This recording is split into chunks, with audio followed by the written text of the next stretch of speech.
Country Podcast. Welcome to the Doggone Country Podcast. We got Tyler Barron. My name's Justin Bryan and Rylan Fowler on today. Howdy. Rylan. Hey, buddy. How y'all doing? Good, man. So are we going to act like we hadn't been sitting here for 3 hours already? No. Yeah, for sure. We're trying to save some of the juicy stuff. Man. So, Rylan, you're from Kansas. How long you been here? Yes, sir. Gosh. What part of Kansas you from? Outside of Wichita. So Okay. Rose Hill, Derby. I think I had a Rose Hill zip code and a Derby phone number. So You it's ever right been on to- the line. You ever been to Topeka? I have. Ron White says there's a bunch of ugly people there. Is that true? Have you seen that? Can you tell us if that's true? Yes or no to that? I won't offend nobody. These are the hard questions we These are the need hard answers for. I will say I have seen ugly people everywhere. It's Yeah. true. But did you see more of them there? We got a bunch of them here in Springfield, Tennessee today. I'm working on that brain filter. I did see some of them on the way. Yeah. Yeah, Yeah. I don't want to make none of your neighbors mad. they're here. They're at the. It's okay, but They're at the Springfield Inn. It's where most of them stay. yep. But So- no, man, Kansas was cool. I appreciate it more now. I remember growing up because it was 6 miles of dirt road to get to the nearest paved road. I mean, when you fly over, talk about flyover states, it looked like a checkerboard because it was mile by mile grid. Because you didn't have to cut through mountains or trees or anything. I mean, you could watch your dog run away for 3 days because that's how flat it was. And I hated it when I was a kid because we'd travel a lot. And I remember every time we'd get home, and I'd say, man, why do we live here? I'm talking like 7 years old. I'd be like, Dad, why do we live here? Everywhere we could be. But my grandpa used to talk about he loved it Yeah. because Yeah. they were all from Arkansas. Okay. And I loved when we'd go to Arkansas in the summers, man, going through the hills and the trees, like going to the lake. I loved it. But we'd come home and Papa would talk about, seeing the storms and watching the sunsets. That was something that was cool because you could watch them for hours. I mean, you had an hour-long sunset when it was just Holy. getting down low. Oh, yeah. That's awesome. And now that I'm older and I go back, like I appreciate it, I look around, I'm like, there's something special about it. But God, when I was a kid, I hated Hate it. this place. Yeah. You ever get to go back and deer hunt? No. That's a bummer. I know. So I didn't get hard into hunting until, don't clip that, hard into hunting. So, until I moved here. Dirty yeah. I don't know. Hunting makes me pretty hard. Yeah. We've all been there, buddy. Yeah. Don't but be so ashamed of it. We were a rodeo family. And so every weekend was slack ropings and everything Yeah. else. And so nobody in my family really hunted. And if they had bought me, it would have been $200 when I was a little kid. If they'd have bought me the lifetime, I would have a tag every year without having to put into the lottery, which I've only put into the lottery twice, didn't get it. I travel so much anyways. Yeah. And now that I've got Illinois, I'm running that lodge there, but Kansas, man. You got Illinois? Yeah, you should shout know that that? out, man. No. I'm a guide at a lodge Not in at all. Illinois. Dude, Man. my girlfriend's from Illinois, and I'm hitting up her uncles and cousins and everybody that I can, and I'm like, man, they're like, no, I don't let anybody hunt out there. Well, you got the Is Illinois a buy tag over the counter state? for bow. It is For bow. So the majority of the hunts that I sell, everybody wants to be in the muzzleloader because they do muzzleloader or shotgun, and there's a 3-day and a 4-day, so you get 7 days total. But you got to put in for the draw. Depending on the county, we've got 2 different counties. I mean, we have really good odds of getting somebody in, but we also have got like 2,000 acres in Kentucky, and then we've got, I think, almost 2,000 in Missouri. So even if you don't get drawn, and that's all within 30 minutes. So it comes to a point right here, we're right in the tip of it. So the 4,000 or 5,000 acres we have in Illinois is still only 30 minutes from the 2,000 in Kentucky and the 2,000 in Missouri. So you can Awesome. hunt wherever, or you can hunt multiple states. That's amazing. So, Awesome. but if you're bow hunting, it's over the counter. Okay. Yeah. We're learning. Learning. Just cost one testicle to go. no, here. no. It's we're it's not that bad, huh? We're not that bad at all. I can't tell you the price on the air what I would let you guys. Sure. I think we're at probably, so we're pretty new. So Yeah. prices are changing. $350. No, no, we're still for that. You get the full. Depends on if you're doing. So if you're coming in for bow, you can come in for like 5-6 days. Yeah. And that's $4,000, and that's your food, your lodging, all your stuff. Pretty much guided. I mean, I'm not going to sit in the tree with anybody, but like, we have everything marked out and pinpointed and all the cameras. So we'll tell you, hey, this guy's traveling here. Here's your pin. You know, we drop you off, pick you up, take you to lunch. Sure. You know, that whole thing. Cool, dude. Dude, I got offered a remember when the big there was a big convention in town, probably it was a couple months ago. A bunch of like outdoors. It was something NWTF or SCI? No, I think it was SCI. It was before. That yeah, was yeah. Wild. So I had a guy that came into my show. It was supposed to be Justin's show. Justin got sick. Your He came eyebrows in. are killing me. You go, I got a guy. Dude, it's kind of shady, but it's kind of not. But it's kind of shady. This dude comes in and he's like, "Hey man, can you play this song?" I'm like, "Yeah, dude, I can play that song." He gives me like it's like $50 or something, and I was joking with him. I was like, "Where are you guys from?" He's like, "We're from Mexico." I was like, "Awesome." I was like, "Man, you guys don't have hunting land, do you?" And he goes, "I'll take you on a guided trip, like, straight up." And I was like, "Okay, whatever." And dude, after I played the song, he gave me the money, and then he gave me a receipt, and he goes, "It's my email, it's my phone number, it's my Instagram. I'll take you." Like, I'm dead serious. Free trip. I'm writing it on here. Go. He throws it in there. Yeah, but dude, I've been talking to him. It's in like Laredo or something like that, because it's a no-fly zone because of high risk of kidnapping and murder. Yeah. I played for the cartel in Hawaii. That and he- don't scare me. Yeah, but he told me. But I was like, yeah, I was I like, can say that. I was like, man, oops. I was like, can my buddy go? And he's like, well, he'd have to pay full price. And then like full price was like nuts. You know what I mean? And I'm like, dude, I don't know if I can go. I don't know if I can go to Mexico by myself like that. That's Can scary. you check your cameraman? I don't know. Somebody's not hunting. Yeah, Maybe I should check that out. my bow's got a But that, camera on the front of the God, stabilizer. dude, that makes me nervous. Like, it's a cool opportunity, but it's also like, if you look up where I'm going, it just says don't go there because you will get kidnapped or murdered. Just if I was taking a big trip to go hunt, man, I don't think it would be Mexico. I just don't. Depends on what you're hunting, though. Yeah, mean, this is whitetail. I don't know. I want to go to like Colorado or something. You know too many people. We know too many people. That's kind of my thing. I'm like, I can go somewhere. Now, if it was Canada, if it was Alberta whitetail, Yeah. I'd do some sketchy stuff for an Alberta whitetail hunt. We're supposed to go to Canada this year. Yeah. We got some friends up there. We're supposed to go do like a snowmobile trip or something like that. So during SCI, I was hanging out with Jim Shockey and all his guys. There you go. That was a wild week, by the way. That'd be SCI cool. was killer. So they do, they have like, when they're not guiding hunts, they have a snowmobile outfit up there. They call it what, skidoos? That's what they call it in Newfoundland. That's where we go. Every time I talk to them, they're like, yeah, we're going skidooing. Some new I'm like, what is skidooing? They're like, you call it snowmobile. And I'm like, oh, okay. doing We don't even sounds have like snowmobiles. I don't know what the hell a skidoo is. Yeah. Skidoo. Holy crap.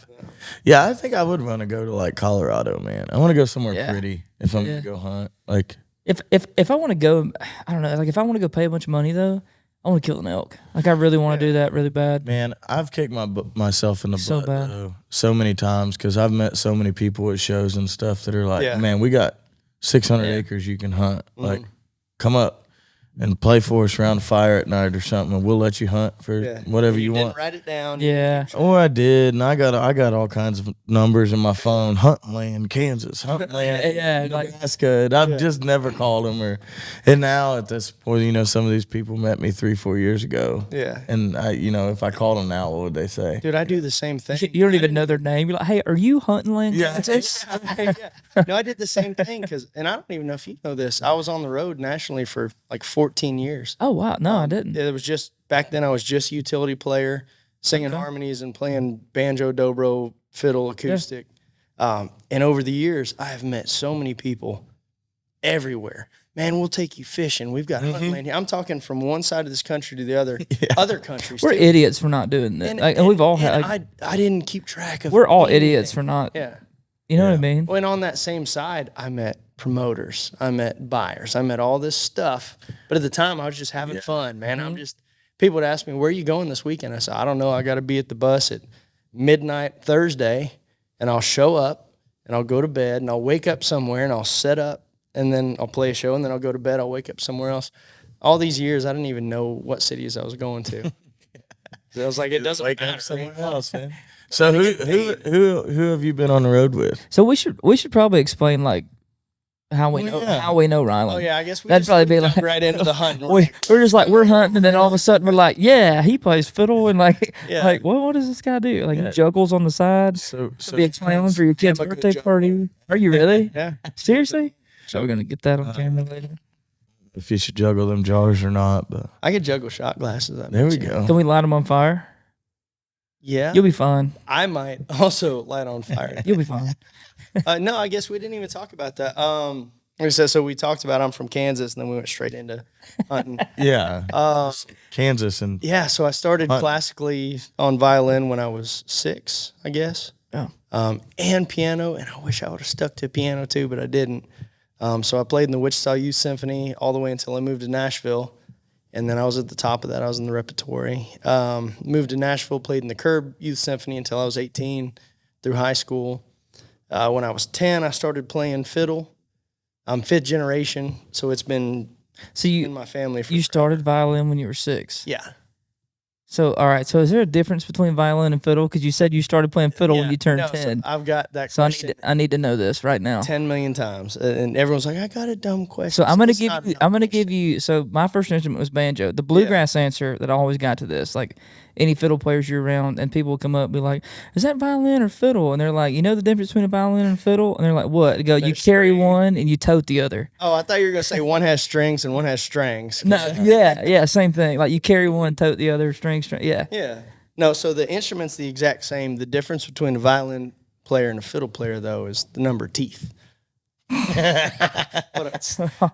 It's really Ain't no violin players where I'm from, buddy. yeah. it's just the difference, right? So I mean, if you the want to difference get like in playing, really, really, really minute about it, some guys that are just fiddle will have a flatter bridge, so they can hit 3 strings at the same time and just really crank a bunch of noise out. Okay, so in general- there's less arc across. Yeah, You can- but I'm okay. talking that's like very few people. I only know 2 guys Because that have most a flatter bridge. like when you're playing bluegrass or country, like the most you ever see is like 2 strings at once, like when you're doing like a double stop or something like that. Yep. Okay. So that's basically it, though. Yeah, it's just if you're playing Bach or if you're getting down, if it's a hoedown or not. Okay. So you were basically all classical up until the time you were 10. Yeah, and then I carried on with classical, but I started, and it's weird, man, because my family did bluegrass, and we have the Walnut Valley Festival there in Kansas. It's the biggest bluegrass festival in the world, and I used to go to that. I'll cut that out, man. Good It's way too Lord, early. buddy, what are you doing? Cut. We got to start from open that thing up. get some goblin.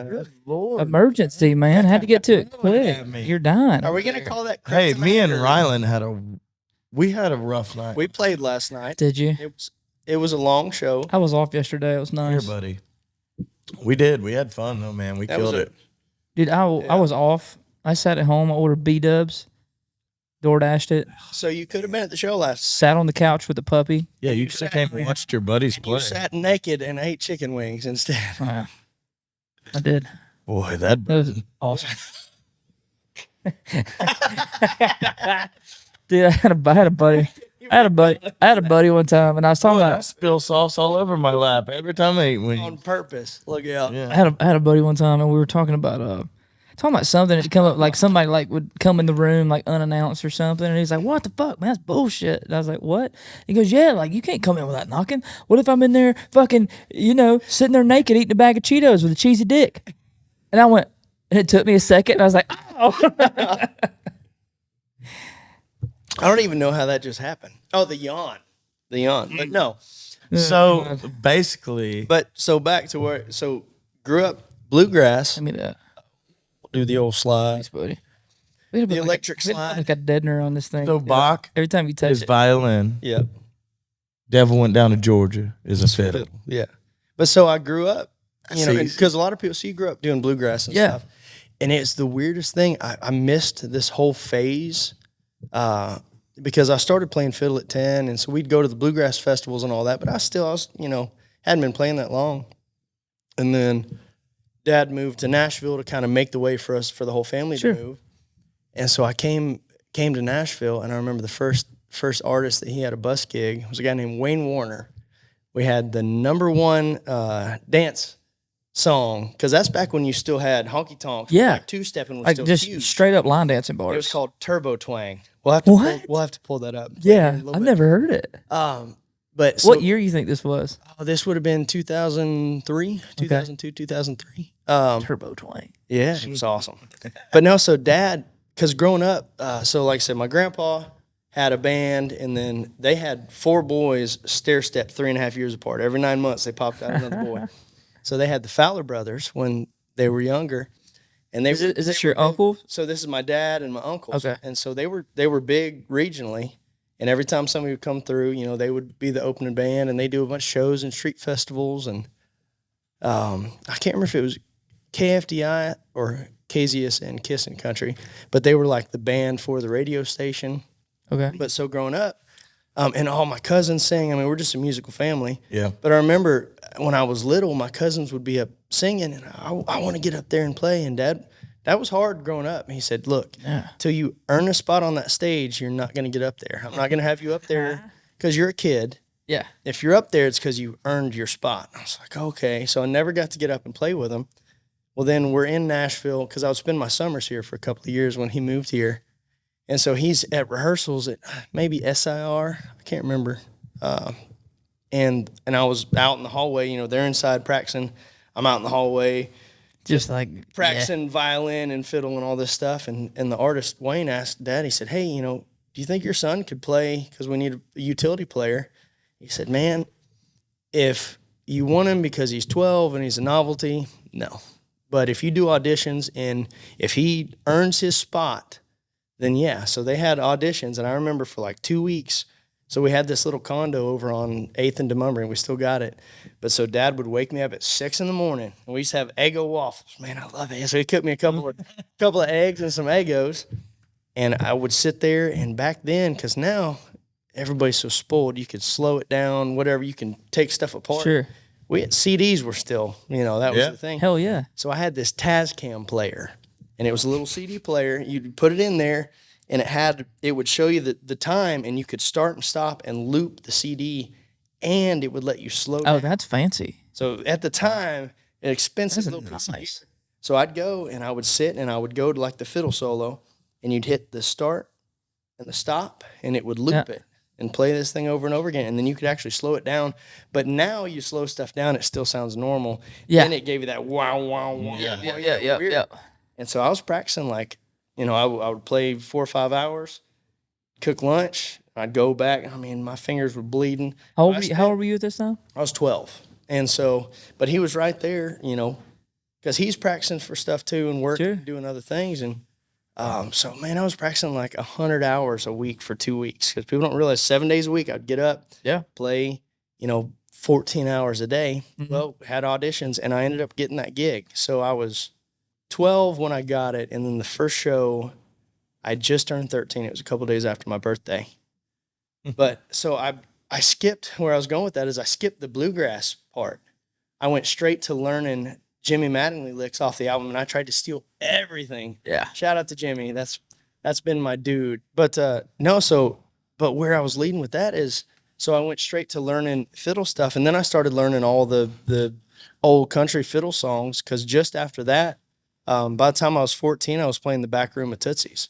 But I just learned that's when it was only 2. You'd walk in the main, and you'd kind of walk up the half level to the back. See, I never seen it like that. I heard the stories about it. Yeah, and they would make me, and back then also, instead of playing 4 straight hours, you played 45, took a 15-minute break, played 45, took a 15-minute break. It was so nice. Yeah. Times have changed. Yes, they have. That should have been kept the standard. Hell, now people are playing like almost 6-hour shifts on Broadway. Yeah. But also we got Insane. Who's playing 6 $40 hours? bass. Yeah, that's still the same. Yeah. Depending on the bar, yeah. Johnny Cash's place. But they would make They're playing 6 hours at Johnny Cash? Almost. No. some of the late night ones. So instead of doing a 10 to 2, they'll do like a 6 to midnight.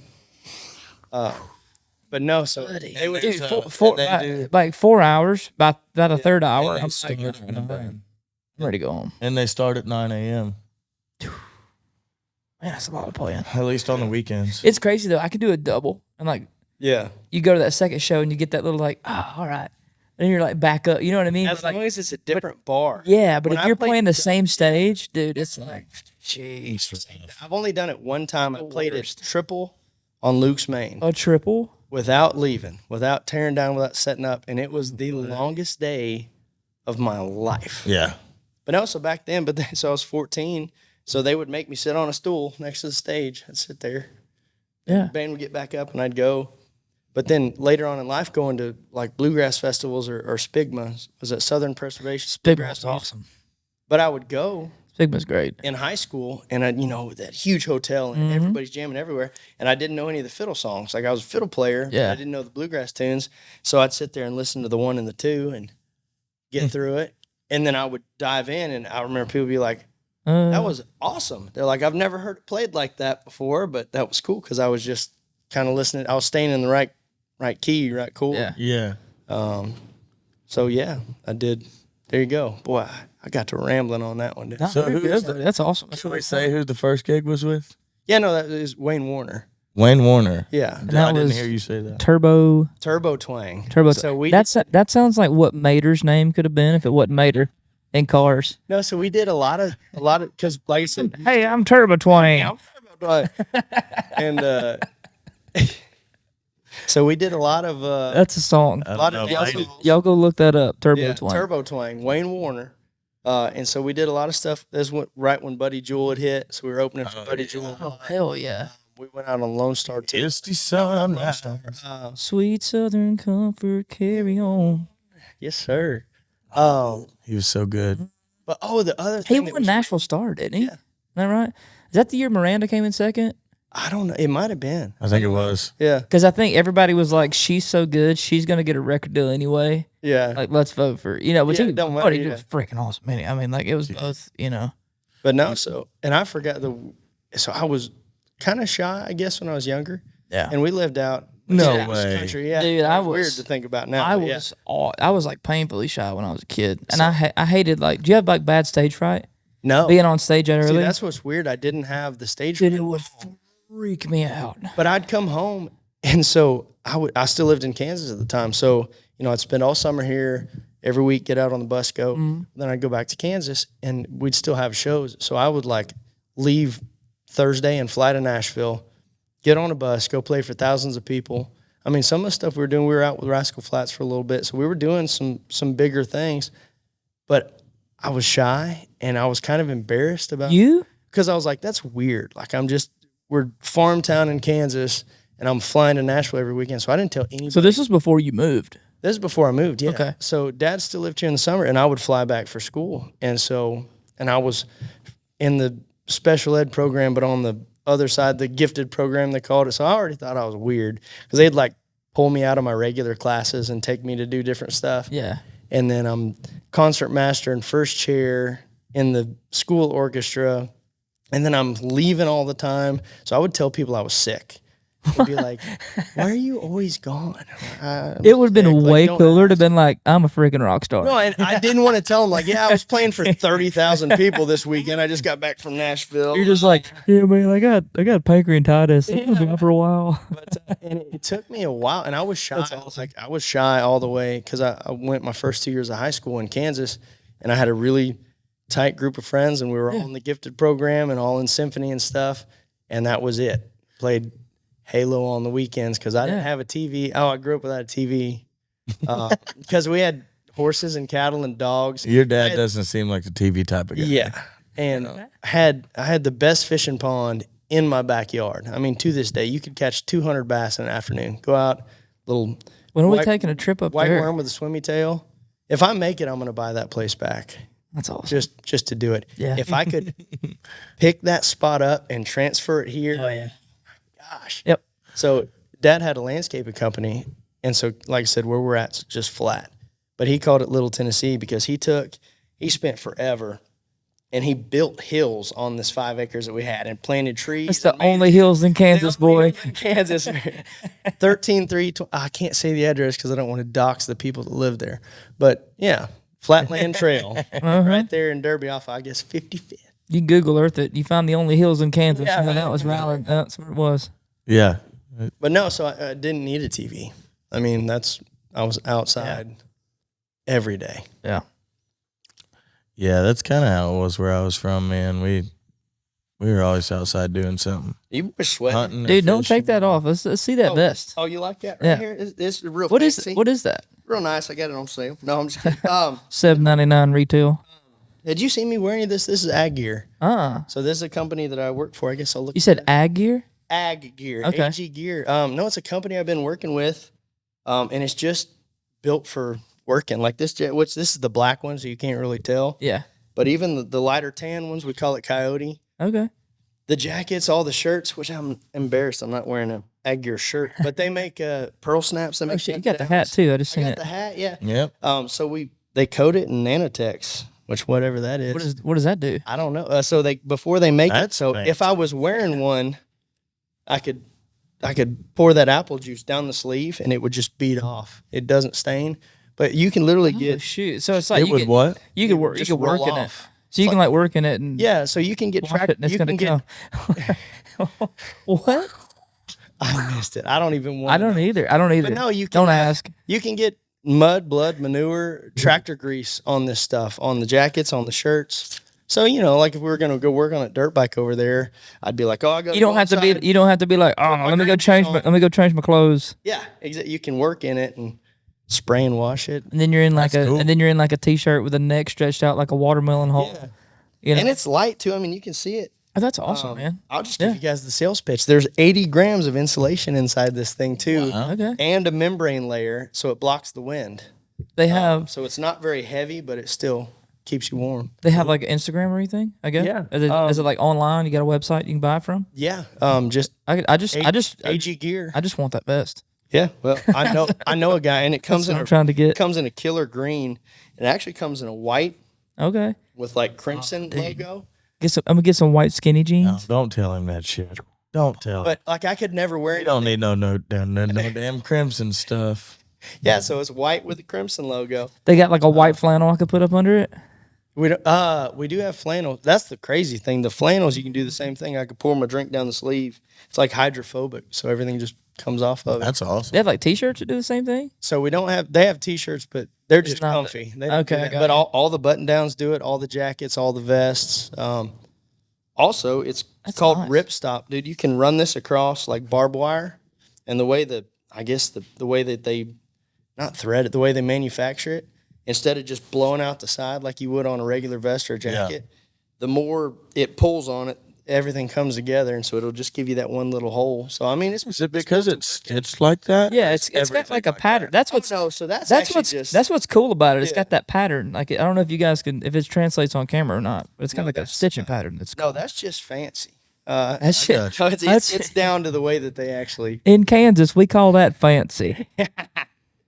That's it. But no, now that I gave the pitch, I am going to take it off because it is light, but it's hot. when we're Yeah, sitting well, here.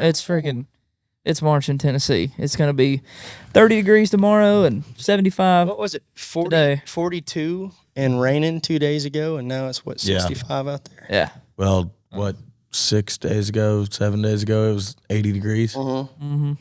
Man, and I knew it. I was like, man, we're in that. They call it the fall spring. Yeah. I knew it, but I had It's that not. little bit of hope. Yeah, it's not. See, and we're still 3 weeks from turkey season opening. Yeah. Why can't it be 50 degrees when turkey season opens? So I'm not Is it sweating the and covered in 16th? 15th? Is it the 15th? Think so. I got to look at a calendar. I don't know. I'm trying to go to Florida and get an Osceola anyways. So let's talk turkeys. I'm trying to kill that turkey I seen yesterday, buddy. Dude. So, dude, I've deer hunted since I was like 12. Yeah. I got my first bow deer this year. I've never archery hunted up to this year. Justin got me into it, and I was like, now I'm kind of like hooked. It's a game That's a changer. total different thing than sitting in a shooting house with a 30-06. You know It's what I cool mean? shooting them at 300. It's cool. Yeah, it's cool. But man, there's nothing like I remember the first time I had one. nothing first like time, getting an archery and like dude, 7 yards. archery whitetail's awesome. It was a doe. And I remember, shout out Jonathan Mabry out there. Because when I moved here, I told you I didn't grow up hunting. So Yeah. moved here, fell in So love with what? Jonathan. So let's go. What age did you move here? I started coming here when I was 11 or 12. Okay. But I moved here, I guess I was 15. And that's when you started hunting when you were about 15? Yeah. Okay. About 16 probably, right Okay. there. My So I guess junior year, I guess. my family lived like, you can call it a downtown Gordo. Yeah. There's like 1,200 people that live there, if you want to Yeah. call it downtown. Then we moved like way out in the country. My grandpa bought some land when I was probably 7, 8. I think that's when I kind of started shooting and hunting and doing that whole thing. Mhm. So you were about 12 when you started like getting into it big down here. So shooting and stuff. No, I mean I grew up shooting. Okay. But as far as hunting, which I had been, but in Kansas it was different. I went with my buddy Shay. Sure, it's different up north, man, too. Like, And so I remember the only deer I ever shot in Kansas was at like 350 yards. And it couldn't see me. It was just out there. It's like target practice. I love watching people do that on TV and stuff. And Yeah. they're sitting in a box with dressed like us, Yeah. and they're like, "Yeah, that's a shooter. Yeah. I think I'm gonna go take him." Hey, dude, that deer can't hear you. You Dude, can you, yell you it. could sit there eating a Little Caesars pizza, screaming at that deer. Bro, you can be Kill sitting there listening. Doritos packet. You can be sitting there listening to Hank Jr. That's a shooter. I never Son. I never killed a deer with a gun until 2 years ago. Yeah. I killed my first deer with a rifle. And to be honest, like never really owned a lot of guns. I mean, I had shotguns and stuff because I bird hunt, squirrel hunt, rabbit hunt, but I never had like rifles and stuff. Sorry, boy. You good, buddy? Here, buddy. Yeah, I was gonna say Here, buddy. Cut that out in post. cure. Is that some of that snake oil? Yeah. Kryptonite. Cures all. So, Goblin. Anything from leprosy to ingrown toenails. No, so I was the opposite. So when I came here, I started shooting rifles. And it was fun. And of course, I got like the Yeah. I thought Kansas was all bow hunting and stuff. Well, Are you from the part of remember if I Kansas told where that. there's no it trees? is, man. What are you Yeah. talking about? What? Yeah, I'm. No, I mean there's trees, but they're only on the hedgerow, and they're not big trees because it's all sand, and the wind blows every day. So a tree gets big enough, it just blows it over. It's kind of uproots kind of thing. But Yeah. I'll never forget though. So I'd been here for a couple of years, and then I finally all my buddies had, because I was in Williamson County, and we were in Nolensville, so we were kind of like the poor kids that got grandfather claused in. I went to school with billionaires' kids. I mean, I saw stuff when I moved here from Kansas, and I was like, literally thought it only happened in the movies. Oh, yeah. Yeah. But all my buddies are shooting nice bows and doing all this stuff, and I thought, okay, man, I'd like to get into it. So I got on, I guess, wasn't Facebook Marketplace, it was Craigslist at the time, and found this $100 bow. Met up, it was a really cool. I wish I could remember his name, a police officer up in Franklin, Kentucky, Okay. and it was like a 1980 Hoyt. Can't remember what it was. Had the aluminum arrows that was as big as a hot dog. Oh, yeah. And it was a 70-pound draw with like 10% leather. And Tyler don't know nothing about that. So, I've just heard stories about this. I just got into archery last year. And so, I mean, you had to crank this thing and you had to really hold it. And we lived in a neighborhood. Like I said, I moved from the middle of nowhere in the middle of 10,000 acres to a neighborhood. But we were on a dead end right here. And so I got to the point and I started shooting every day. I got obsessed with it. I wanted a Matthews because that's what all my buddies were shooting. I couldn't afford one because it was broke. So I'm shooting this thing, and it got to the point where I shot it every day. What year would this have been? 2008, I think. So they would have been like the Z7. I don't think it was even the Z7 yet. Really? Yeah, because that came out just after that. Because I remember, so I was shooting this bow. Switchback. Maybe the switchback. Matthew switchback. Because I was shooting every day, and it got to the point where, like, so I'd go out a little further and 50 yards. Well, our backyard was only so deep. Well, then during the, like, middle of the afternoon when everybody was gone, I would go across the street, and then if I stood next to my neighbor's porch, You shooting across? I could shoot 85 yards. But I used to do this. But it was a dead-end street. Yeah. And I was shooting that thing, and I hunted a season and a half with that and never could. But I remember the first time that I was sitting in a tree and a deer walked by, and it was just a doe. Yeah. At like 7 yards. And all of a sudden, I start shaking, Dude. and I grab my bow. Yep. And I had just upgraded from the Whisker Biscuit to a QAD. Nice. And then, so I'm sitting there, and I didn't have the little velvet on the inside of the U. So I went to draw, and it was going, because I was shaking so bad that arrow was bouncing in between the thing. Yeah. And finally, I sat there and I couldn't shoot, and I let down, and I was sitting there, and I'd shot. At this point, I'd shot quite a few deer, but I had never felt anything like that. And from that moment on, Dude, that's it. I didn't care about a rifle anymore. That's it, man. Dude, so Tyler came over here one day, and I have a whole archery shop over here in the corner of my barn. Tyler came over here one day. He's like, yeah, I grew up deer hunting and stuff. And I was like, you ever shot a bow? No, I ain't never shot a bow. So I never what held have you- one. What do you kill deer with? Oh, rifle. Well, you ain't fucking deer hunting. Yeah. No, I got this whole speech, and I was like, "What do you mean?" He's like, "Ah, rah, rah." I was like, "All right, I got a Prime over there that yeah, it's hanging on the wall." hopefully we don't get sponsored by Prime because I hate that bow. But Yeah. Oh, man, you got to be easy now. They give you a paycheck and some free bows. You might change that around. no, We love Prime. listen. If Jamal can cut that one out in post, we'll be all right. Yeah, cut that out, Jamal. Okay, no, seriously, I take that back. I don't hate the bow. The bow don't fit me. There you It go. never That's has. a better way to It put does. It never has. See, that's diplomacy. Learning. And so it's a really nice bow. It's a smooth bow. I love shooting it, but it doesn't feel right to me. And so I took it, and it's very easy to set up. It's a very easy bow to set up Yeah.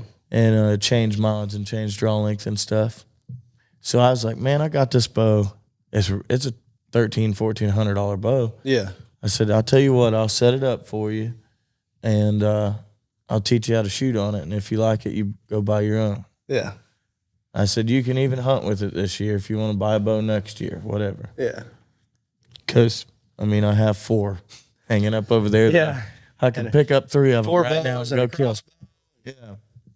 So I set that up for Tyler, and I got him shooting, man. And I swear, dude, I've been shooting a bow. I used to shoot semi-pro. Yeah. And I forgot about that, but I know that now. some of the guys, and we used to travel and shoot ASA and IBO with. I've done some ASA. I think I'm semi-pro.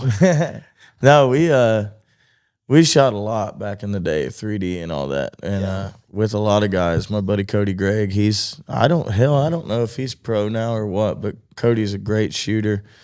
Used to shoot with Levi Morgan. Oh yeah, Levi's a stud. Even I know who that is. We were at a shoot. Levi, come on, how do you not know? We were at a shoot in Erie, PA. Here's a cool Levi Morgan story real fast. We were at a shoot in Erie, Pennsylvania. And he beat you. No. Yeah, everybody. We had a bag target. We had a bag target like that yellow jacket right there. God come down and he beat him. Took it down. We took it down and we put that target at 100 yards. And this would have been, this year I placed 12th in the indoor worlds for IBO. I didn't know So that. This it would year? have been, no. Oh, that year. That year. I got you. It would have been 2010, 2011. Yeah.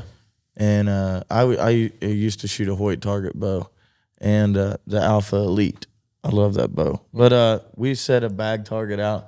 We'd all been sitting around drinking, at the campers or whatever.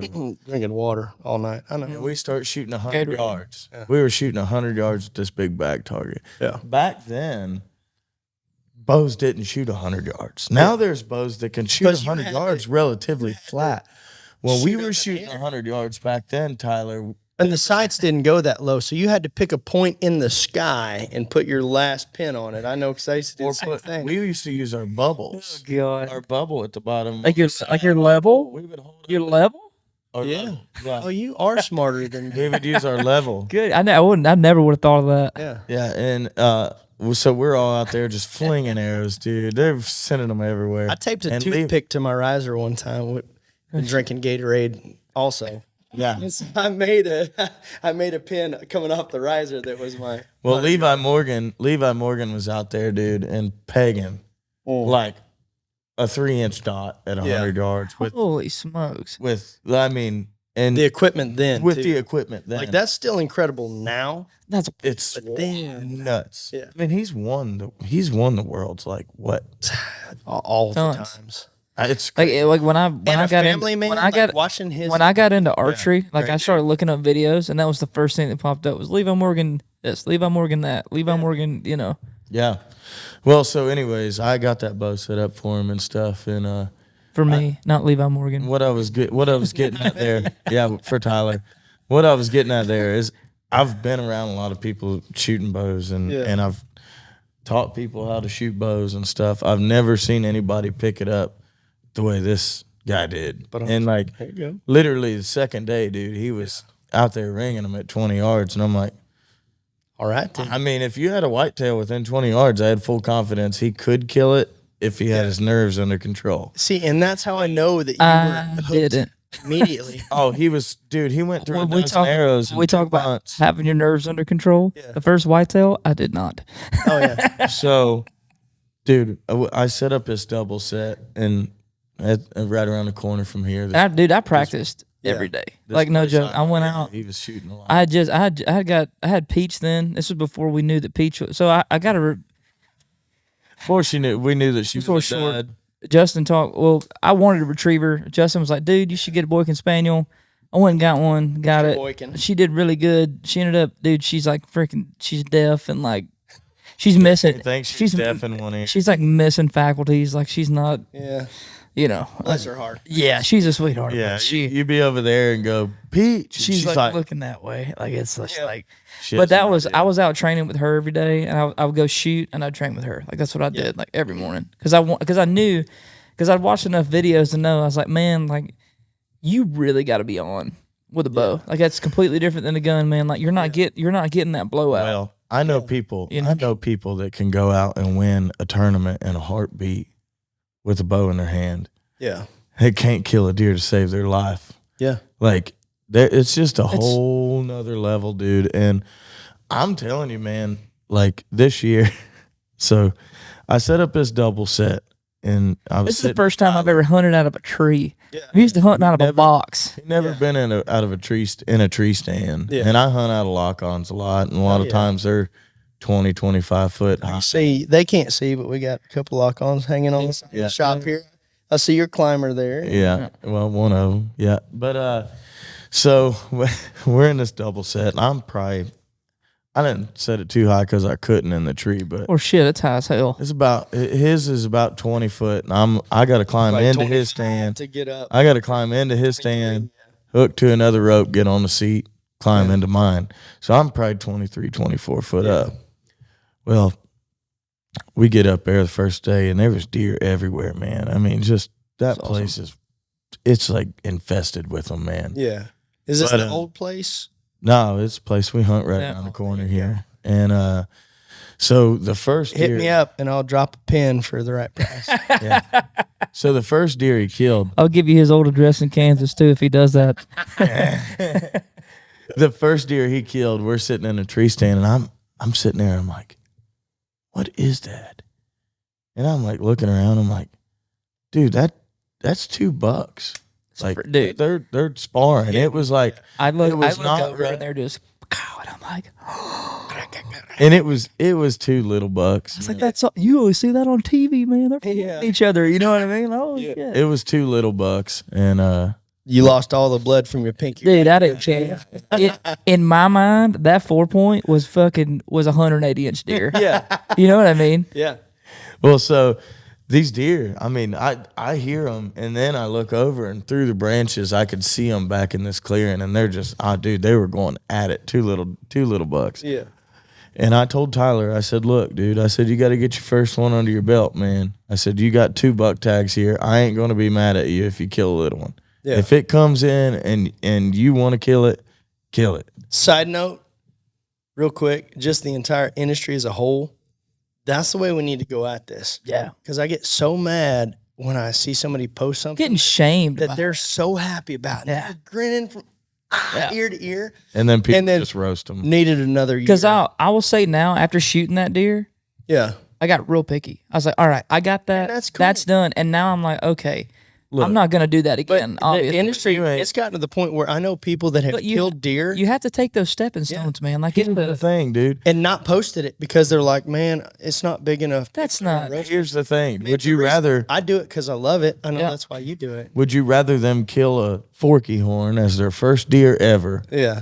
Or go out there and sit in a tree stand and wait until they see a 180-inch deer and hit it in the damn tail because or foot. they're shaking. Because I mean, you can't. It's a prepare process, man.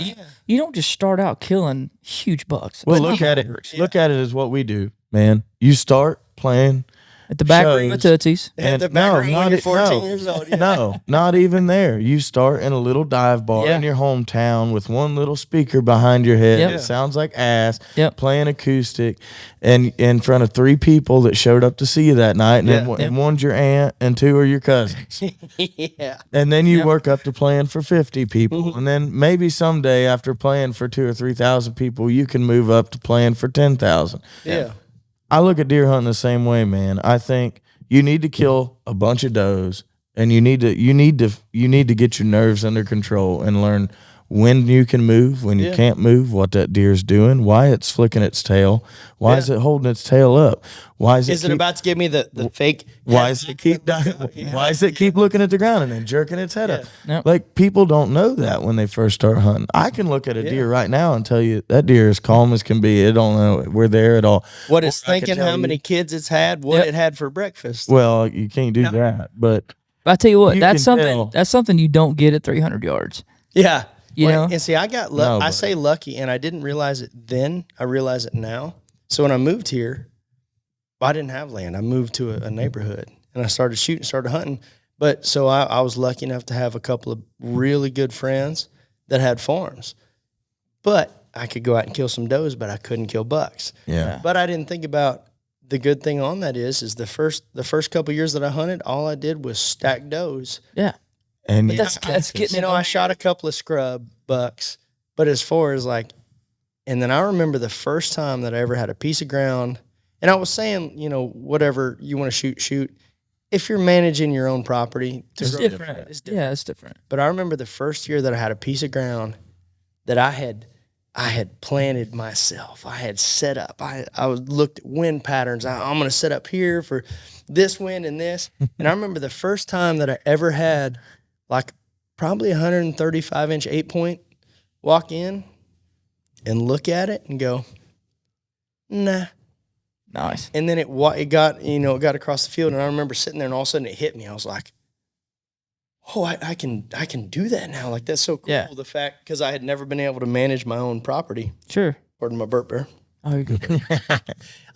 And to be able to pass on a deer, that was the first time in my entire life It's just that I had a deer that I could have shot. Yeah. That I didn't. And at this point, I'd been hunting. It feels good, kind of. I'd been hunting for like 8 years. Yeah. And that was the first deer that had ever got within range that I didn't just. It's just like you talked about when you got your first fiddle gig. Yeah. And your dad was like, "You're gonna try him out. You're gonna audition him." Yeah. If it would have been up to you, you'd have been like, "Psh, let's go right now." You know what I mean? Like you would have jumped up there and just ripped it. Like When I was 7, I could only play Twinkle Twinkle Little Star. I wanted to get up and play on the stage, right? Yeah. you know what I mean? But like if you go through those like building blocks of getting there, it's Yeah. It's kinda- it means more to you at the end. yeah.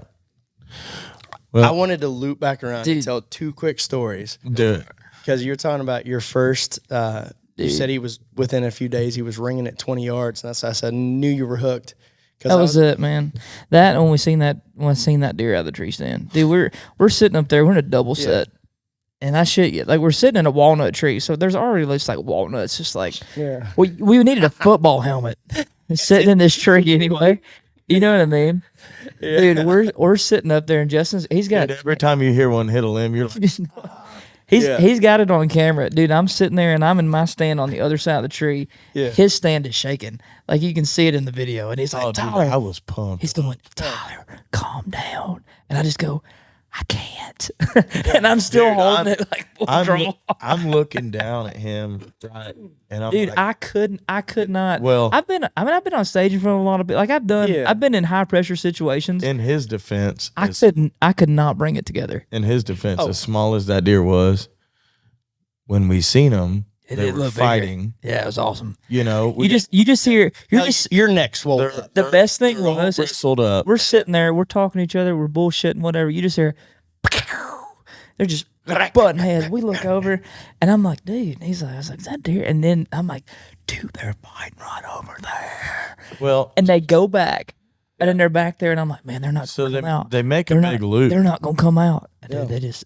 like, and they come down the hill right toward us as slow as they possibly can. Yeah. And I'm just looking at it and I'm thinking about them fighting the whole time. And dude, I'm just sitting there. Well, I was just so like, I could not shake. Like I was doing everything I could to calm my nerves and I just couldn't do it. so they came around the corner, and when they came around the corner, there's an old spring there, natural spring. Yeah. And there's like this big shrub brush, kind of like, I guess it might be honeysuckle. I don't even know. I'd have to go look at it. But there's like 4 big scrapes right there. Yeah. So they just got done fighting. They come into us all bristled up, and they hit that first scrape. Yeah. The one he killed did. I mean, for like 5 minutes, dude. So this deer standing there just, up on his back. Tearing. So I'm sitting there. I got my ribs. I'm already. So, yeah, I mean, on top of him, that being his first deer, Yeah. everything that happened before that gets any of us pumped up. Well, I don't care if it's a button bucket. And I've told people before as far as and that's the thing. That wasn't my first deer. That was my first bow deer. See, and that's what I've said. But like it's different. Like shooting deer with a rifle and shooting deer with a bow. It's not even it's like apples and oranges. I've two killed different things. a lot of deer with a bow, and I've killed some big deer with a rifle or a muzzleloader. You still get a good. Sure, it's awesome. You see the one I killed last year? It's awesome, and I'm not knocking that Savage 220 bolt action. Now that's a pretty sweet little gun, but it was cool and there was adrenaline. But I'll still, to this day, even drawing back on a doe, like I said, compared to opening for Garth Brooks in front of 80,000 people, you did what? You say, what? Who? there's still no, like, that's fun, but you get out there. There's lights. You can only see the first 200 people anyways. You can feel the energy, and that's a cool feeling. I want to do that till the day I die. Sure. I love that. But you put me in a deer stand, even with a doe walking in, that I still, to this day, get locked on in that adrenaline rush, and you shoot and you get done. Even, I'll take it even further than that. Filming somebody. I'll never get. This is a couple years ago. My buddy, you know Kobe Steed?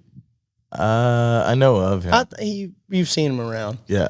And he does a lot, which he has business world stuff that he does. Everyone's like, man, what do you do? Just travel and hunt? And he's like, no, I work. But all you see on social media is like him traveling, him hunting. And he's built a few different lives. Big duck hunter, turkey hunter, deer hunter. But so we go up to... I can't remember the outfitter. Doesn't matter. We're up in Kentucky, and this was the first time I'd ever filmed anybody. And so we're hunting for 2 or 3 days, and all of a sudden, man, and it was just the deer read the script.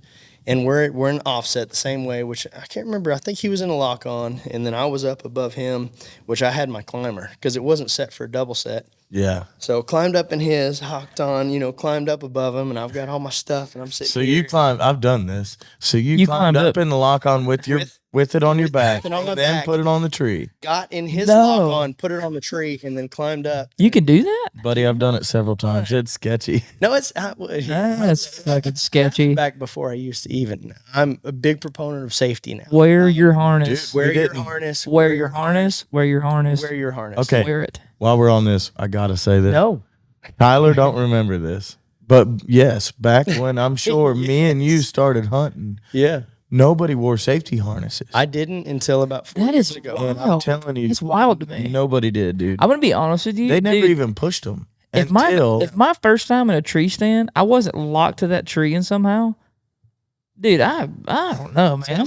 So I know you remember this, Rylan, real fast. This is what I'm getting at. I feel like people didn't start wearing safety harnesses all the time until the T-Bone Turner commercial. Do you remember that? Yeah.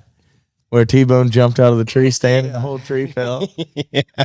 I had forgot about that. I haven't thought about that in a year or two until you said that. But you're probably the only friend I got that would know that. Yeah.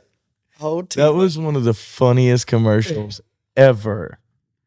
Yeah. Dude, that's why Realtree got him. He was so funny. Oh, man, because so I was talking about Jonathan. So they had some acreage out in Dixon. It was about 80 acres with a cabin. It was just a hunting property. Yeah. So we would go out on the weekends, and we had a VHS player. Well, kids these days don't even know what a VHS player is, and we had monster bucks all of them. Oh yeah. And we didn't have, I mean, back then, I guess I didn't even have a smartphone yet. I mean, we weren't worried about that. It wasn't about Instagram or social media, Twitter. We'd go out there, and we was like high school, even after high school, and we would go out there and pop in this Monster Bucks VHS and sit there and watch it. We'd seen it 8 times already, and we would laugh about it. But no, so I remember sitting there, and this is the first time that I'd ever filmed, and I had got some camera gear because I wanted to start self-filming, and Kobe called me, said, "Hey man, let's go up to Kentucky. I've got this hunt." And I said, cool. So like I said, this is like the 3rd day, and I guess it was kind of sketchy. But like I said, so I climb up. I've got the climber on my back. I'm climbing, just the rungs up, get in the lock on, hook on, climb up, and this deer comes out perfect. We can tag the footage in here if you want to, but and so it goes, and all of a sudden I'm like, all right, man, hey, I'm ranging because he's just sitting there. I said, hey, I think it was 38 yards, 35 yards, whatever. And so I'm sitting here, and I'm filming and watching. Oh, thank you, sir. So stack cups too. There you go. Yes, sir. And so I'm locked onto this thing, and it's just coming through perfect. He stands up, he locks in, he draws back. I'm like, hey, it's 38 yards. It's cool. It's like ASMR. ASMR? What do they call that? And I'm filming, and I've got the stand and everything. And I'm going, but even on the arm, you can see just like. And then he draws back. It was not a monster, but it was 140, 145 inch 10-point. I mean, hell yeah. See, that's what we're talking about. I'm embarrassed that I even said. I'm embarrassed that I had to pause to say if that was a big deer. Dude, yes, that's a big deer. If it's a big deer to you, it's a big deer. But he comes down. I mean, that's to most of the country. Yes, that's a big. Yes. We get so people caught up. People get so freaked, and they're like, "Oh man, if you're not shooting anything over 170 inches," and it's like, dude, that's not typical. But so he lays it in there perfect, and then I watch it, and then I follow where it goes, and then I just start shaking. Kobe's looking at me, and he's trying to do like post-shot interview, and to the point where is he down? To the point where Kobe's like, "Dude, are you okay?" Because I was shaking way worse than he is. Because to this day, like, and I've gotten to the point now where I like filming people, turkey hunting, deer hunting, anything. Sure. I've killed enough now that I always will have a drive to kill. Yeah, but I almost get more of a high. Yep. If I can go out and take somebody and film it. See, I'm not there yet. Oh, how many times did I tell you that? I'm not there yet. Dude, it's a feeling, because giving somebody something is, I'm sure not everybody's probably the same way, but giving somebody something like that. It's awesome. Oh, man, that's the. Well, especially when they like it. Yeah. Yeah, I guess it's better when they like it. Yeah. Yeah, that's what she said. So cut. Well, it's like, man, like, because you know what I mean by that, man. When they turn around afterwards, and their eyes are huge, and they're and you're like, oh man, I just ruined the rest of their life. Yeah. they're gonna spend thousands of dollars. I just gave you an addiction. They're gonna be your welcome forever. You're gonna be broke. You know what you are? Welcome. Steven, how long have we been going? We've been going an hour. We talked about nothing but hunting. You would think 4 hours left. You would think that we've actually hunted together. Stick with us. It gets even better. Me and Rylan have never hunted together. Dude, you would think. Have we not? You would think we've hunted together. Nobody here's hunted together. We play tons of shows together. Me and you. We hadn't talked about, us, but not Rylan. I'm just saying us as a group. In about a month and a half, do you guys like to bow fish? Yes. Sure. I've never done it, but I'll do it. I have a fishing bow in there. Our good lodge. This is stupid. I've done a bunch of bow fishing, and I had never. So when you go out, how many times do you get to shoot at a fish when you're bow fishing in a night? Depends. What's a good night for you? Like, not how many you hit. How many times you actually get to draw back and shoot? We went out and shot 300-400 times probably. Yeah. Like, literally. Jeez. See that? No, that's pretty good. Most people tell me 15 or 20. Oh, no. It depends on where you go. Yeah. Now, if we're going to the river, Yeah. maybe 20 or 30. So if we're going to Old Hickory, yeah, I can take you out there and shoot. well, let's go. I need to do that then too. So our lodge, Big time. and I've talked with the guy that runs the lodge that I'm at, because it's a cool experience that not a lot of people have. The Ohio River, which he's a barge captain, so he's on there anyways all the time. 20 minutes from the lodge, you go out and there's the grain barges. Yeah. That go down the river. Yeah. Dude, you go out there and there's the spillage from the barges. We'll literally pull up, and we've got some nice boats. We'll have 4 or 5 shooters on the front of the boat. There'll be 75 carp. So you sit here and you're just flinging as quick as you can bring them. We have 5-gallon bucket, or not 50-gallon buckets that you're throwing them in. Yeah. And we'll go out. We'll shoot. I'm talking. We will bring in 400 fish in a night. Yeah. Yeah. Oh, wow. Easy. And it's stupid. And the lodge is cool, man. Where's this at? There's a fishing pond. It's 2.5-3 hours from here. It's called America, Illinois, but it's outside of it's a little past Cairo. Buddy, we need to go to the Kentucky Dam. Yeah. Kentucky Lake Dam. Well, no, but what I'm saying is, Did you know they were paying people? No. Yeah. They pay you like Well, let's go. a certain amount of head, like Asian what is it? carp. Like Yeah. a bucket. I don't know a if they bucket to still the are. head. I don't know if There was a still are. bounty. They had a bounty out. But they had a bounty on Asian carp, dude. There was people up there for the last 5 years making a living. Yeah. Bow fishing. That's all they did. Yeah, it was just kill carp. I'll quit music tomorrow. Let's go. Yeah. And those carp are the ones that jump. So you shoot them in the air. So that's the other thing I was going to say. So we'll go into some of the tributaries, and we'll run one of our duck boats with a mud motor Oh, in yeah. front of the Yep. boat that we're in, And you it's just- follow behind it. Now I've only ever hit 2, but when you You need a damn shotgun for that. if it wasn't on camera, I'd talk about how cool it would be to take my little 410 with the red dot on it. Yeah, but you did do that Never- for sure. I actually haven't done that, and I would never, but it'd be cool. How? Yeah, we wouldn't do anything. There's like a lot that. of shit that would But be no, what cool I was that going we to say, can't do. and we've talked about on the music side. We've never that done too. any of it. So our lodge is empty all summer. So I want to get some riders retreats together and go up there for 3 or 4 days, because we got side by sides 4-wheelers. We got a fishing pond in the back. We can shoot guns. We can shoot bows, and take a bunch of people, I'm in. and then get up in the afternoon, depending on how late the night is before. Go out. And Not you late can- at we can all. bow fish, We all have or early we bed could- We times. could write during the day and then bow fish all night. Yeah. Sleep in late, wake up the next morning, write, because we could fit 15 people out there. I tell you what, we need to look at bow fishing in Gunnersville when we go down there. Oh yeah, we're going to We can Gunnersville. take the little boat. When are we going to Gunnersville? With Mike, right? Yeah. Yeah, we're going to Gunnersville April 29th through May 1st. Monday, Tuesday, Wednesday, buddy. You should go. You should come with us. That's a good time. You should go. You should. We can take Bring you. my with- nitro. Let's go. Yeah, Yeah, come on.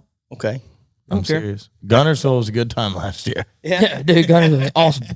You're hanging. Based on your face just now, I'm sure it probably was. You ever watched like Caddyshack or Grumpy Old Men? Yeah. Yeah, that was that trip. I Yeah. had those on VHS. Supposedly, we're going golfing. Grandma and Grandpa's. Yeah, it's a dude. And we're taking Justin golfing. He's never swung a club. No. No And they're like, dude, we want to play 9 holes. And I was talking about Justin goes, fuck it, I'll go. And I said, oh, we're definitely going.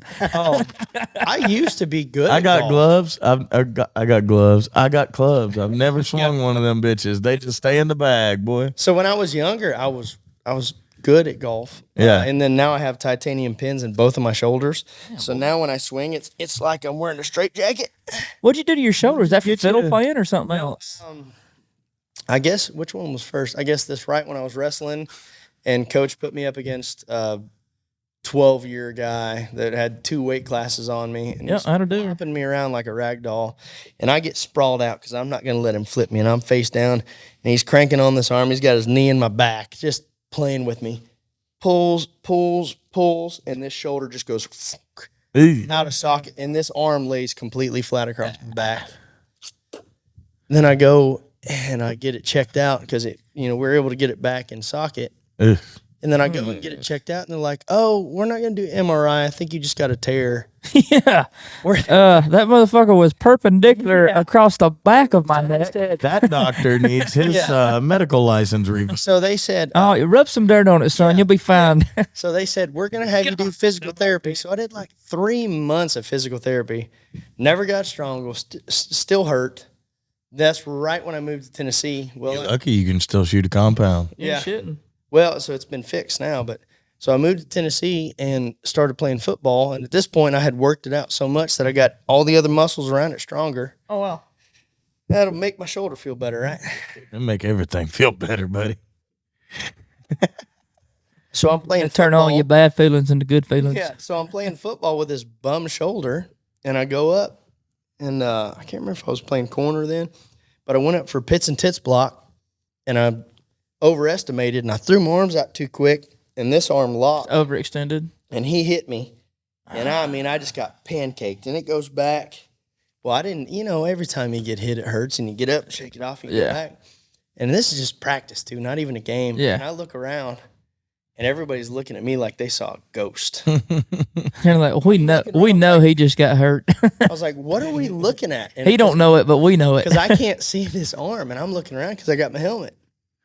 And I'm looking behind me. There's nobody behind me. They're looking at me. So I look around, and this arm, the shoulder was down here, and the arm was pointing straight that way. And I was like, oh, Yeah. okay. So then they pulled that thing, and so I went in to get an MRI on this one. God, who the hell was Stuff. Well, this is once I moved here. So now I get an MRI on this one, and they're like, oh, yeah, your labrum's unattached. And I was like, hey, while we're here, you think you could do an MRI on this We'll shoulder? take a peek at the other one? And they did an MRI on this shoulder, and they said, I can't believe you can use that arm. That one's unattached too. And I was like, oh, well, cool. So Great. It's wild that you play the fiddle because I mean you're holding Yeah.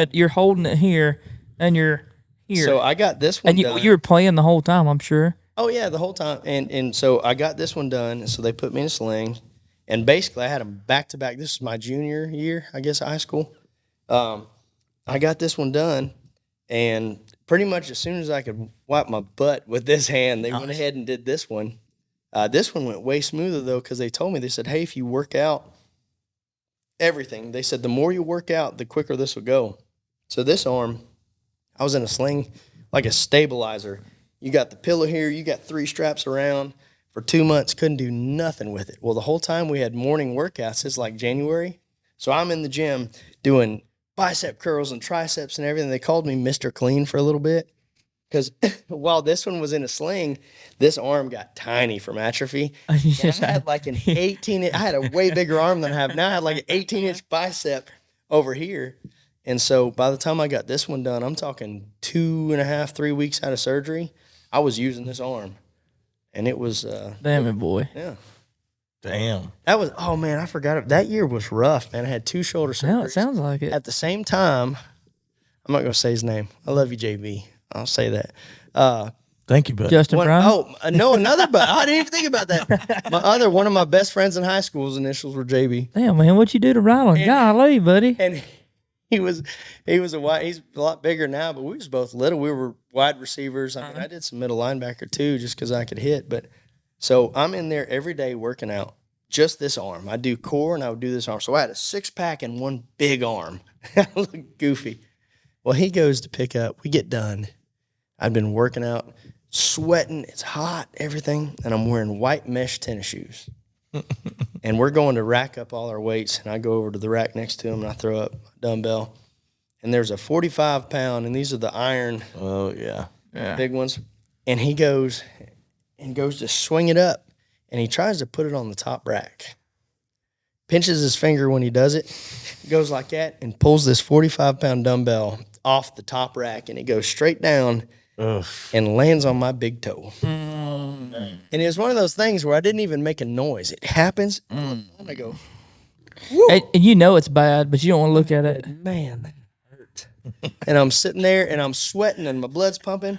Come And I through, look it come down, through them white shoes, didn't it? that white mesh tennis shoe just starts turning red. It starts spreading across. Boy, I go, don't look at it. so I go walking. We were at the back of the weight room was connected to the gymnasium there. And so you go out the door, and to the left is the water fountain, and to the right is the big, basketball gym and everything. So I walk out, and I'm one of the first guys out because that's right when we're racking. Happens, I see the blood. I'm going, ooh, I kind of feel like I'm going to puke. I hit the water fountain, and I'm drinking water. I started seeing stars. I said, oh, I know what's going to happen. So I just dropped down on my knees because I knew I was about to pass out. Well, sure enough, I dropped to my knees. I fall over backwards. So now my legs are under my back, right? Full scorpion. Yeah, full scorpion. And I wake up, oh God, and I kind of kick one leg, and I'm sitting in a puddle of blood. Oh, shit. And I look over.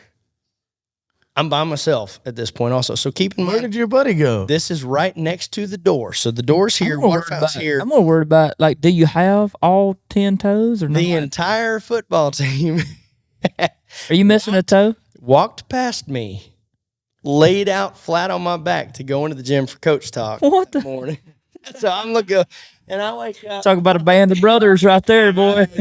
Thanks, guys, and Ravenwood Raptors. God bless. Well, I look over and I hear Coach Rector. I can hear his voice. He's talking, and the entire team is on one knee listening. How many times did y'all call him Coach Rectum? I almost said Coach Rectum on the mic, and I was like, man, he might see this one. How many- Call him How many times did you guys call him Coach Rectum? every day. Yes, of course you did. yeah. You're in high school. That's what you Yeah. do. And so I'm looking, and even the guy that dropped it on my toe, I'm passed out, and there's a puddle of blood. I mean, it was actually God, dude. surprisingly bad. Yeah. And I come to, and everybody's over there, so I kind of get up, I'm walking around, and I'm scared to take my shoe off. And I finally end up walking over there, and then a couple guys come over, and he gets done with his coach talk, and he comes over and talks to me.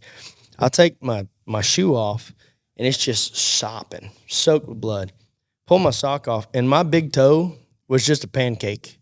It was just, it was bigger than $50, just flat. Smash it, like shatter the whole thing. Smashed it, shattered the bone, smashed the whole thing. Well, then it gets worse. So like I said, I've already had shoulder surgeries at this point, and then I have that happen. We go to the ER, and this is graphic. If you got a soft stomach, just pause. Soft stomach. Just pause tell this Justin video. Skip 2 minutes ahead. Literally might puke. Dude, I've never seen anybody that can be shoulder deep in a deer and not give Yeah. one flying shit that has such a soft Somebody stomach as gets a Justin. paper cut, I'm puking. So they take me to the ER, and they're like, "Wow, that's pretty bad." So I sit there. Oh, I didn't even tell you guys this thing. No. I have a freakish tolerance to anesthesia, Really? so they can't knock me out. Count backwards. all of my Count backwards from 10. What if you have to have a surgery or something? No, I have. like- I'm awake every time. Count backwards from 10, and You're you're awake. No, they try. That's a whole nother story. I don't know how long we got. I can tell that story next because I got some funny stories about anesthesia. really. But so we're sitting there, and We good, dog. We got They- till Wednesday. they Count- jam this. So I'll tell some injury stories here. So if you don't count like backwards from injuries, 20. Negative 75. Well, if you're Yeah. telling the toe story, I'm gonna go pee well, go ahead. Go pee. because I will Catch puke. the He story will. later.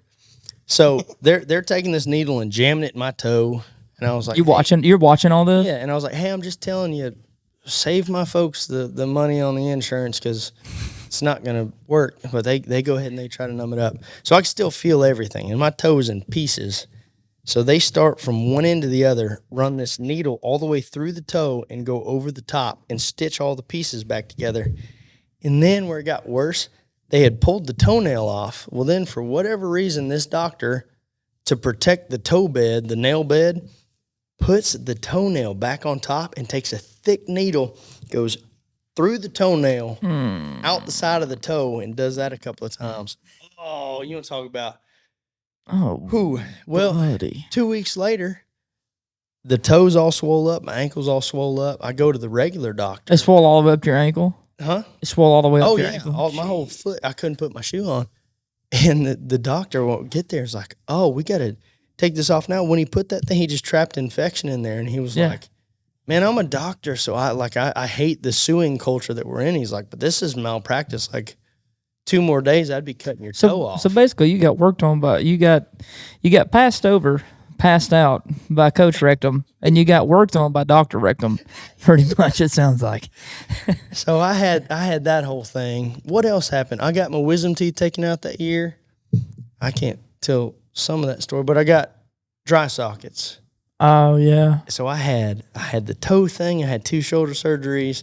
My papa died. I had that year Jeez. was rough, man. But no, so the anesthesia thing. I'll do a quick side note. The first shoulder. So you said you had like I guess immune to it, or you just have a strong tolerance. I guess whatever it is. So the first shoulder surgery, like you were talking about, count backwards. I remember going in, and the anesthesiologist was from somewhere in Europe. Kind of hard to understand. You get back to fucking zero, and you're like, all right, Yeah. I'm from Kansas. I don't know negative numbers. Y'all going we starting over? What are we doing here? So they give me the first shot. I'm like, all right. So they, close your eyes, count backwards. I'm like, all right. And I'm trying. Including 99, 98, 97, 96, 95, 94. I get down to zero, and I open my eyes, and my folks had. You got all the way down. Dude, I had my tonsils taken out. They're like, go, count backwards from 10. I'm like, I'm going to make it to all the way. And they're like, okay. And I went 10, 9. So I get to zero, and I open my eyes, which my parents, they were out in the waiting room. So I'm like, all right, well, I'll just keep my eyes closed. And then I hear the curtain, slide open.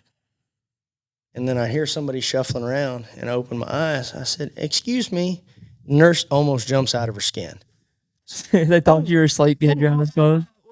Oh, you should be asleep by now. And I was like, I'll be honest with you, I don't even have like a head buzz. I don't have anything. She's like, let me get the anesthesiologist. We're supposed to be prepping you for surgery. I said, okay. What did you get on yourself already? What I have? Buddy, You drool. I put you to sleep and you drooled on yourself. Good Lord.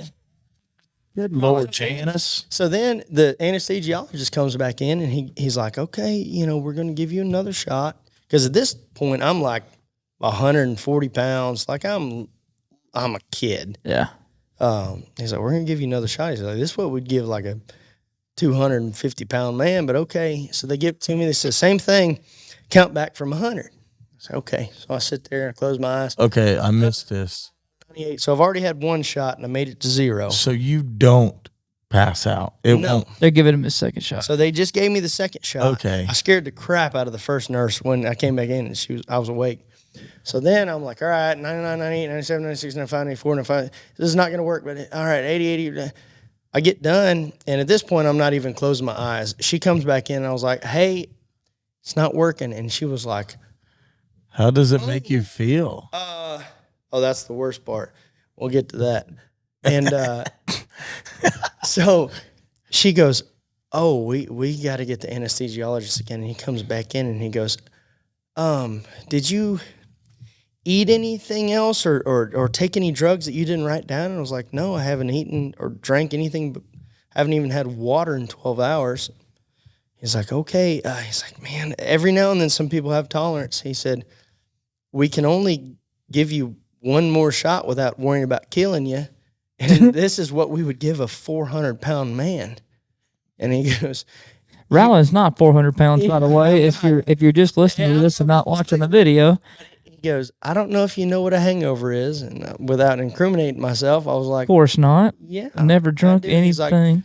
well, he said, the amount of drugs we're about to give you when you wake up, you're not going to feel good. And I was like, well, I don't know what to do. You got to knock me out. I don't want to be awake for this. So they give me the third shot, which is the max that they could have given me.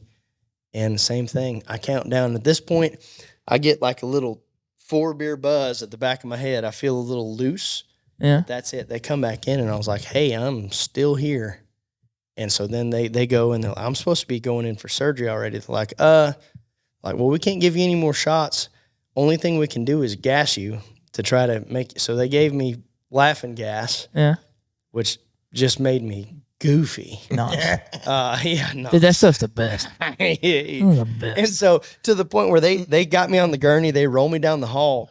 We get into the room with the surgeon, and I'm awake, and the surgeon's like, they're like, yeah, we couldn't knock him out. So he goes, normally we have 3 people pick you up and put you on the operating table. Can you get up? And I was like, yep. So I kicked my legs off of the gurney and I climb onto the operating table. Is that enough tranquilizer? Yep. But now I'm Tranquilize an elephant. But now I'm silly, right? Oh, yeah. So they go in, and they ended up having to put this whole sheet across my face. So you could see. I was trying, I guess it was my left one. Because your First- body's probably numb. And I was trying to watch it. Oh, and that's where it gets even worse. Were you numb? Could you feel anything? So they give you a nerve block. And so I've got some weird stuff with all of that. So they give me a nerve block. And so at this point, I'm numb. Okay. But I'm watching it. And I'm like giggling. So they had to put this whole sheet. Well, the nerve block is supposed to last like 24 to 36 hours before you feel this. Did that wear off too? Ooh. So I'm giggling. They get me off the table in a wheelchair. Mom's pushing me out to the Tahoe. And all of a sudden, It just hit. feels like I'm just getting stabbed.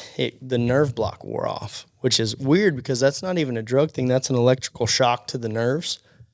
So long story short, I'm absolutely miserable. So normally you're supposed to have time to get your pills to work Yeah. and all this stuff. Yeah. Well, along with anesthesia, pain pills apparently don't work either. So I was Damn, boy. miserable. That whole thing sucked. So I go in, fast forward to the second shoulder, and I was like, hey, I've been here before. I'm just going to let you know. I need enough of this for a 400-pound man. Imagine I'm an elephant. And he was like, well, it could have been, No. something you ate and this. It So they did the wasn't. same thing. They gave me the first shot. I'm like, 199, 98, 97, 96, 95, 94. Hey, I need more, So they come back in. They gave me the second shot. They gave me the third shot. And I said, hey, I'm just going to let you guys know the nerve block wore off on this shoulder. I wasn't out of the hospital yet. And they're like, well, here's the deal with that. The higher we shock you, the more chance you have of nerve damage. I'm like, I don't care. That sucked. Like, that was miserable. So they turned that sucker up to 10 and shot me. Same thing. Went in there, put myself on the surgery table. They put a sheet across so I wasn't giggling and looking at it. I get home, I don't feel it, lasted about 6 hours. But now I still on the inside of this thumb, I can't feel a thing. You could put a lighter under there, and there's a spot the size of a golf ball on my shoulder back here that I guess they just fried the nerve. But so as far as anesthesia and all that other stuff, pain pills, which is good.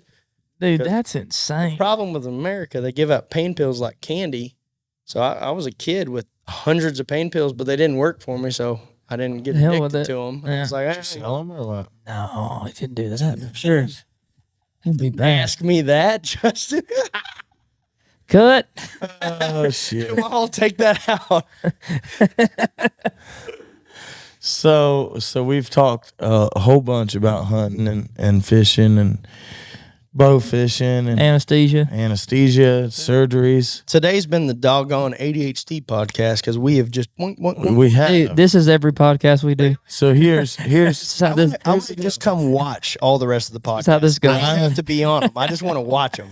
Rylan has done. Rylan's done more than anybody else sitting at this table. You've got to do some pretty cool shit, man, over the years. And But with, Very blessed. with saying that, how many times have we all, we've all been together downtown or whatever. We all talk about music or whatever, but we've never sat down and talked about just like non-music stuff. Yeah, You know, like this is cool.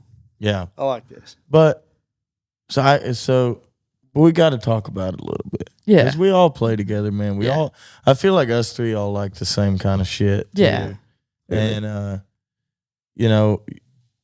so can you give us one or two stories about something that's happened on the road that was pretty cool? It was really cool. Like I get it. There's shit that you can't say. I know that. There's stuff I can't say. but like you Stuff he man. can't say. you know that one thing that's really cool? See, and what I'm mad about, my grandma my entire life, from the time I was like 13 when I got my first gig, was like, son, you need to keep a journal. I'm not keeping no diary. I ain't no girl. You would be an awesome person to have a journal on. You would be. And Like, no, I've gotten old enough now that I am so mad because I have been so blessed. And but you started doing it so young too. But you started doing it. I started playing really young. You started playing at a professional level I have so young. And now I hate it. I'm still not at a professional. I have forgotten more insane stories than most people will ever live. Yeah. And it's not bragging. I'm blessed, but I wish that I had written all of it down because there's literally things that I don't remember that I've done that people would be like, "That's cool." Sure. And I feel like in this business, all three of us have stories like that. I've got But some that you have the ones that even we look at you like, dude, that's badass. That's awesome. I got, You know what I mean? I got two that come to mind that I can say. So I was out with a guy named Matt Stillwell, which he had a lot of really cool years. Man, he had great music, and we were tight. When I tell you, we had choreographed everything, back-to-back solos. I mean, nice. we put on a show. we never got the break. If we'd have been on the right stage, we were kicking everybody's butts that we were opening for. Yeah. But we were with Budweiser at the time, so we had this black and red. It was black with a big red bow tie. Budweiser presents Matt Stillwell, and so we were doing some cool stuff. And then Kevin bus. Yeah, Yeah. tour bus. And so Kevin Harvick has an entertainment company that he was doing promotion for. It's KHI. Kevin Harvick is a NASCAR racer. Yeah, one of the baddest. I didn't know he had an entertainment company. One of the baddest? Yeah. Like in a good way? Like in a good way. Okay. Yeah. And he's got an entertainment. Does he still have it? Is that like going on now? He sponsors artists. He sponsors riders. He sponsors other drivers. That's cool. It's a promotion company. I get a ton of Facebook messages from like people like, "Hey man, I got a race car and I'm looking for advertisers. If you would give me $1,000, I'd put your new single on the hood of my car." Tell them to let me drive one. Yeah, I was like, dude, if I can, dude, that'll be what I tell them every time. But like, hey, if I Give can, me a race car, I'm and like, I'll pay. hey man, if you let me drive it, dude, I'll totally give you $1,000 and you put my name on it. I'm like, no, I can't do that. So we do this, and I can't even. I think we were in North Carolina somewhere at this really, really cool venue, and they had this top row big private event for KHI and Budweiser together, and I think Jake Owen was the headline that night, and we were doing it, but they called it Billionaire Row, the top VIP section, and I'll never forget. You guys at like a track? No, we're just in a venue. Okay. Doing a show, doing a concert. There's a bunch of movie stars. There's a bunch of other people there. Sick. Pro athletes, football players, NASCAR drivers, all this stuff. There's a bunch of motocross guys. Mm-hmm. But we're up in Billionaire Row and Jimmy John, of Jimmy John. The Jimmy John. The Jimmy John. Does he look like Papa I John? think I can tell this story. Does he look like Papa John? I don't know if I'm allowed to tell this story. He loves to hunt. Does anybody know what Jimmy John looks like? Yeah. Yeah, that's the story I'm telling about right now. I Google it. He hops up on a table and has got Jimmy a John. bottle of Patron with a stem on it, and we're going through a line. And so at one point, I'm looking up, and he's standing on this table, and he's pouring tequila, standing on a table, straight in my mouth. And I remember going, "This is wild. Like, this is cool." We got celebrities and movie stars, and that was a fun one. Probably one of the coolest things that I can ever say, I guess. So we were working for a company. So Bad Boy Buggies was coming out. Oh, they had the yeah. so we had one. The Bone Collector, all those guys use. So we had one on the road. We had a trailer. We would take it with us to shows, and side of our bus was Budweiser. Our trailer had Bad Boy Buggy on it. Yeah. And those guys were cool. That don't scream America. What does? Yeah, right. And so they were owned by Textron, which a lot of people don't know what Textron is, but they're the mother company. So they own Cessna, Raytheon. Cessna? They're billions and big. Yeah. Well, they get together. That's huge. And so they just owned a bunch of companies. So they bought Bad Boy Buggy. That's what it was. That's exactly what it was. You spilled in the same spot. Did it again. You did. I mean, in the same spot. I'm from Alabama. My mouth's crooked. Your mouth tilts to the right. My mouth's crooked. Hey, No. you know how to tell if So what happens when two cousins get together, buddy? you know how to tell if an Alabama girl's level-headed? A dip runs out of both sides of her mouth.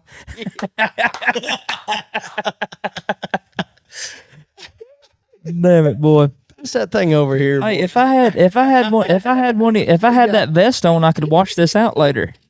She's got brown slobber coming out both sides. What is it? Ag gear. If I had ag gear vest on, spray and wash, that'd be good. Even the shirt would be right on. gone. I know. Mud, blood, manure, tractor See, we- grease. That's what we need for this. Hook us up with some ag gear, If we man. can put ag gear on the screen behind us, we can make it work. Dude, I'll put. Yeah. I know a guy that knows the owner, so We'll wear it. We'll wear it on the podcast. Good Lord, I'll put ag gear on my underwear. That'd probably help me get the skid marks out. they sell underwear.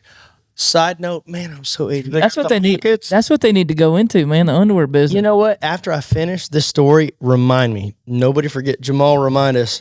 I got to tell the underwear story as soon as we get done. Dude, if ag gear made underwear, They do. do they? Yeah. Do they have the nano thing where you can wash your skid marks out? I'm going to tell you a story when we get done. Ah, I can't wait for this. Tyler, he's like a little kid. Yeah. So Well, Bad Boy Buggies, Textron, Cessna, Raytheon, multi-billion-dollar company, huge. They own all this stuff. So they go and they buy out Wildcat. Or no, they buy Arctic Cat. Oh And shit! so they own Bad Boy, they own Arctic Cat, and they come out with something that's called the Wildcat XX. Is Arctic Cat? Are they in with like snow? That's not Snowcat. Mainly snowmobiles. Yeah. They do Snowcats and stuff. Yeah, and they do the 1000 turbo, the bad dudes. They do all like the grooming machines too, like Yeah. for the. And so this is like 2014 or 2015. Did you like when you were there? Did you realize who they were? Or, like, was Yeah, it an after kind of No, thing? I You're knew like, I knew who they Okay. were. I mean, we're always briefed on hey, behave, because you're about to be with, and you're like, yep, sure, I'll do that. I'm real good at behaving. They went. We're Good under Lord, attack. Janice. Did somebody just leave and shut the door again? That keeps happening. My darn arrows just fell off the wall. God Almighty. Anyways, If you would have built them with a better FOC, they wouldn't have done that. we almost super glued them to the wall earlier, and we didn't. Just lay it down there, buddy. It'll be okay. Just take them off. So, Just leave the one up. anyways, no, I like this. Still got two. I like it. Oh, yeah. Oh hell. Throw it down, buddy. Stick it in. Bet you can't hit that pronghorn over there. Bet I could. But no. So we're with, this. So they bought out Arctic Cat. They own Bad Boy Buggy. They get with Robbie Gordon, which a lot of people, I don't know if you know who that is. Oh, yeah. Yeah. So I grew up watching him on VHS Yeah. with one of my best friends, Shane, watching the Baja 500 and the Baja 1000. The kids, man, it's a rectangle. It looks like that. You, About 10 inches. It's not that big, Tyler. you, He exaggerates everything. you got to, man. Golly. I caught a largemouth that was this long. Yeah.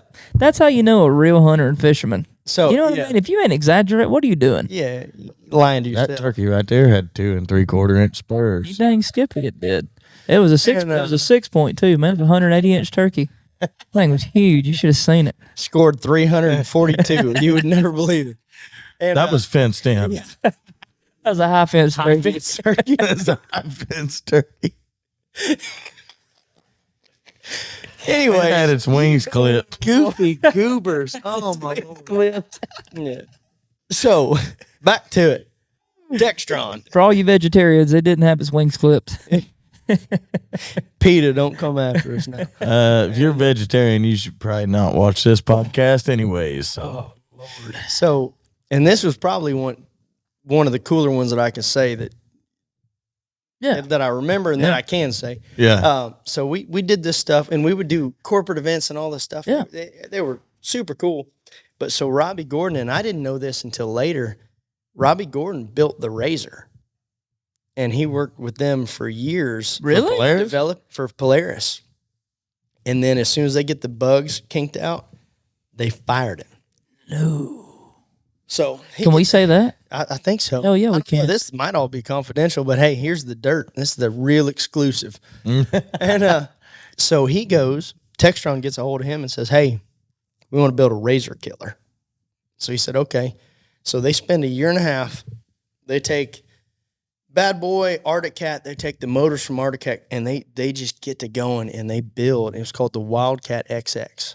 So they call us one day. They said, hey, we're going to do this big event out in the middle of the desert. We're in the Apple Valley in the is it the Mojave or the Sahara? I can't remember which one it is. I get to go play fiddle for the Razor Killer. Sign me up, So I think is it the Mojave that's out in California, Arizona? buddy. Buddy, I don't know. Dude, come on, I'm man. smarter than I sound right now. I promise. You I think it's can't- the Mojave. So you by can't Apple ask us stuff like that. We don't know. So we go out. Jamal, is that right? Is the Mojave out in California? Somebody Google this thing now. Google Got a that. whole team out Pull there. it up. It's the Mojave. They got thumbs It's up. the Mojave, yeah. And so we go out there, and so we're going through, and no idea what we're getting into. And at this point, I didn't know that Robbie was a part of this thing. I didn't know anything about it. I know that they're coming out with a side-by-side. We had pictures of it, but we weren't allowed to post because it was going to come out, and they were doing an event. So they had, this was for like the writers and for all the like magazines and articles, web guys. So you have all these writers come out to the desert. So we're going through, and they said, your tour bus can't come. So we got a bunch of Tahoes, trailer equipment. Oh, shit. We're going through. We're literally just going through the desert on a 2-track. We're going over dune after dune, and we're going literally into the middle of the desert. I'm like, man, okay, what do we got out here? And then boom, we come out, and it's huge. Looks like a circus. There's lights going. We've got everything, big stage. There's tractor trailers. There's 50 side-by-sides. I'm like, man, this is insane. Like, I've done a lot of cool stuff. But Yeah. at this point, I was like, man, this is pretty wild. So we get there the first couple of nights. We play music, and they have all of the they've got like 45, 50 different writers for 4x4 magazine, and we have print published stuff. We've got web article only. You know, it's just for writers and their photographers and stuff. So the first couple of days, they're all going out and writing, and you guys know when you're playing music at an event, even though we get to do some cool stuff and travel and do all this, But there's so much that's involved in playing the music. well, and sometimes you're the help, and I get that. Like, they're literally hiring us. We're not part of the event. We're not there. I'm not going to write an article. You're there to watch everybody else have fun. So it's called the Wildcat XX. It's supposed to be the Razor Killer. Robbie Gordon created this thing to try to take down the Polaris Razor. So at the end of the day, I'm there to smile and play fiddle and sing and banjo and dobro, but I'm not going to write an article that 100,000 people are going to read that they're going to sell 4,000 units off of. We're the help. Sure. So we go out there, and then the third day that we're there, they're like, hey, you know, we're doing a group ride. Everybody's going out. And I'm like, and if we had 4 hours, I have so many stories. Can I go? I have a really bad history of destroying things, and it's not my fault. We talk about some mud bogs down in Georgia where I've actually just blown up indestructible things. Shit happens. Yeah, when you party naked, stuff happens. And so they have they've let everybody go. And I had noticed, so they had probably 50 something units, and they had 3 color schemes, and there was this one that was just this bad black and lime green, about that color right there. Or that color, that one's a little lighter. That is what do we call it? Goblin piss. Goblin piss. I didn't say that. Or kryptonite. Yeah, One of the 3. Y'all help us decide the name on that. Kryptonite, I like goblin pee. Hulk piss, I do too. Goblin piss. Try not to say piss on the mic, boys. Wow. Oh, you're fine, buddy. Buddy, we've said everything on you. But grandma or daddy's probably going to watch this, so I'm being safe here. And there's one of them that is just cool. It looks like it's that neon green with black flames down this thing. I'm like, man, that's killer. Well, they let all of them go with all these different, you know, all the riders and all the stuff, and they're out. They're like, hey, do you guys want to go? We're a 5-piece band. Yeah. And I was always the guy, because, you know, you're on a tour bus. You have satellite TV. You've got bunks. You've got your kitchen, your bathroom. Yeah. And I was the youngest guy out there. So I was, wherever we went, I was like, man, let's go. What can we do today? Yeah.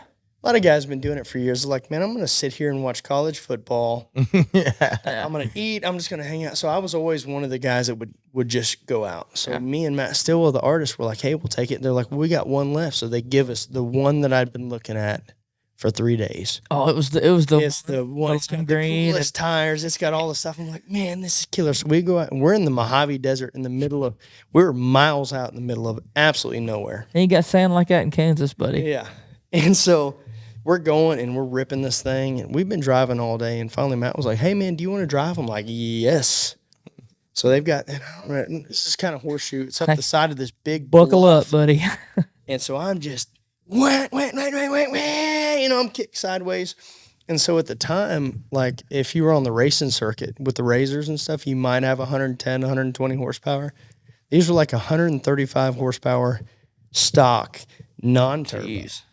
And they were looking at putting the Arctic Cat 1000 turbo, which was like 180 horsepower on these things. So That's a good idea. Stock, these America. Yeah, because. So these are already better than anything else that you've ever ridden in. And and they've got that long travel suspension middle to back. Yeah. So instead of, you've got your CV axles normally going like this when you hit bumps, these start at the middle and connect back, so they bump up and down. So it is just rides. It doesn't matter what you So they're not coming out at like a right angle. No, they're connected to the middle, and they come back to them, and they're connected under basically where you're sitting. So they could literally just do this 70 miles an hour. Just go. So we're like, all right, man, this is cool. Well, so we can get through this entire day of riding. Well, no, actually, we blow a tire.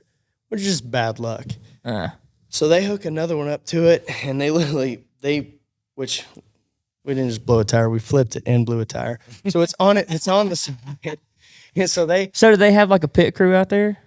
Just in case, they have the guys that work there. They're not technically a pit crew, but they're the guys that work there. But it's like, something stupid goes wrong. So you've got 45 other units out there driving around, and nobody has any problems. You get me out there, all of a sudden it's flipped, there's a tire blowed. So then they bring another one, there's a winch on the front, so they winch up, and they flip it back over. And then something I had never actually thought about, instead of jacking the thing up, they just winched to it and pulled it up on its side. Oh, changed it. Put the tire in the air, changed it, so we get to going. So we're already kind of in the dog. There's rednecks everywhere, buddy. We're already kind of in the doghouse. We get back. We're driving back, and I can see base camp. We're 500 yards away. And I'm like, man, we're almost there. And they had told us, they said, hey, if you're really going to rip into this thing, don't put it in four-wheel drive. If you're going to be ripping, put it in 2. If you're crawling or climbing, put it in 4. Well, I'm in 4. Because I don't know if you've done donuts in four-wheel drive. It's so much more fun. Because you don't end up just going and spinning out. You can, you can do 100-foot donut and keep all just, Well, we're close, and I'm like, man, my ride's almost over. This might be the last time I get to rip one of these. So we're going back. I'll look over at Matt. I kind of grin and I lay in and I'm kicking it. And we're just sideways, 4 tires, spinning sand and dirt. And you can't see. There's a tornado in the middle of the Mojave Desert. And its name is Rylan Fowler. And I'm just going. And I said, and you know that sound I'm talking about? Oh, yeah. And all of a sudden, I see overheat, and I see all these other things come up, and I'm like, oh, crap. I get out, there's oil pouring out under the bottom of this thing. That ain't good. So we get back in, and I go to crank it, it won't start. I'm like, oh, crap. I'd let everybody else go ahead of us because I knew I was about to raise a little bit. Yeah. So we're by ourselves. We're sitting there. This thing won't crank. And it had that overheating thing. I was like, I know half of our oil's on the ground right now. But if we let it cool down, it might start. It's about right. Well, sure enough, we let it cool down. It starts. That thing probably knocked all the way Now back. Now it sounds like it's got a 383 Lanati cam in it. Like, oh, crap. Nice. And I come pulling up, and I see the guys that were running, kind of the mechanics, the head guys, and they see us pulling this thing back up. And I was like, I don't know what happened, man. I was driving it back, and it just overheated and shut down, and they knew better. You probably blew a rod out of the bottom of that thing. I don't know, but come to find out, they get madder than I thought they would be, right? Because I'm like, yeah, but there's 50 of these units out here. They're trying to promotion, and they told us when we left, like, hey, this is our desert torture test. And I remember telling them, like, that's a bad idea.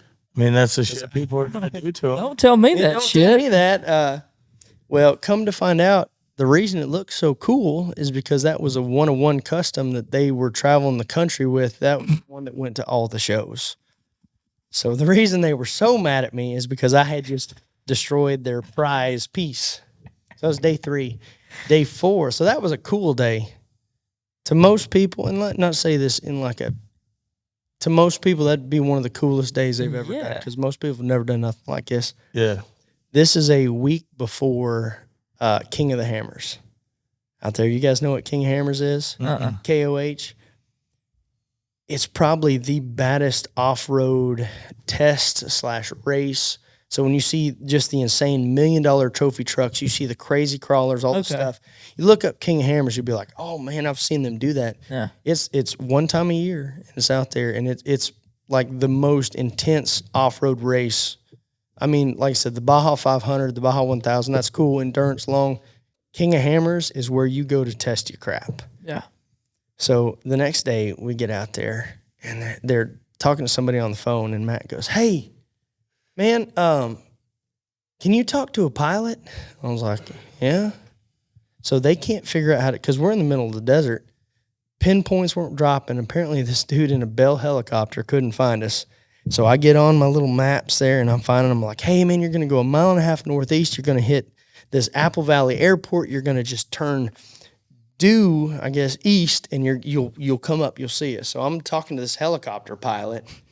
I guess I was one of those. And you're trying to navigate him in. It was, You're like the yeah. youngest person on the bus. Yeah, but I don't write for a living. I do stuff. So then We're at longitude nowhere, 42, latitude 76. and I don't know if you've seen these Bell helicopters. They're the jet-powered Bell helicopters. So it's got your regular turbine on top, and they have jets out the back. No rotor on the back, just the. No, there's a rotor on the back too, but out the back side there's 2 jets, and this thing is bad. You hear it coming from a mile and a half away. So we're out there in the middle of the desert, and I've been talking to this dude on the phone. All of a sudden I hear in the background, and then it gets louder.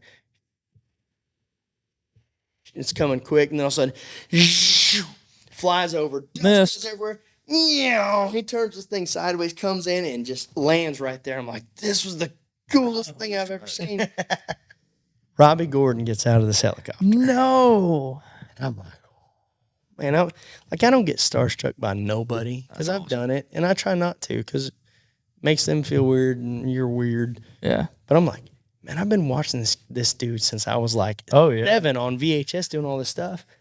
He gets out, and everyone's like, yeah, that's cool, blah, blah. Well, then come to find out, they hadn't told us about 3 miles away or 2 miles.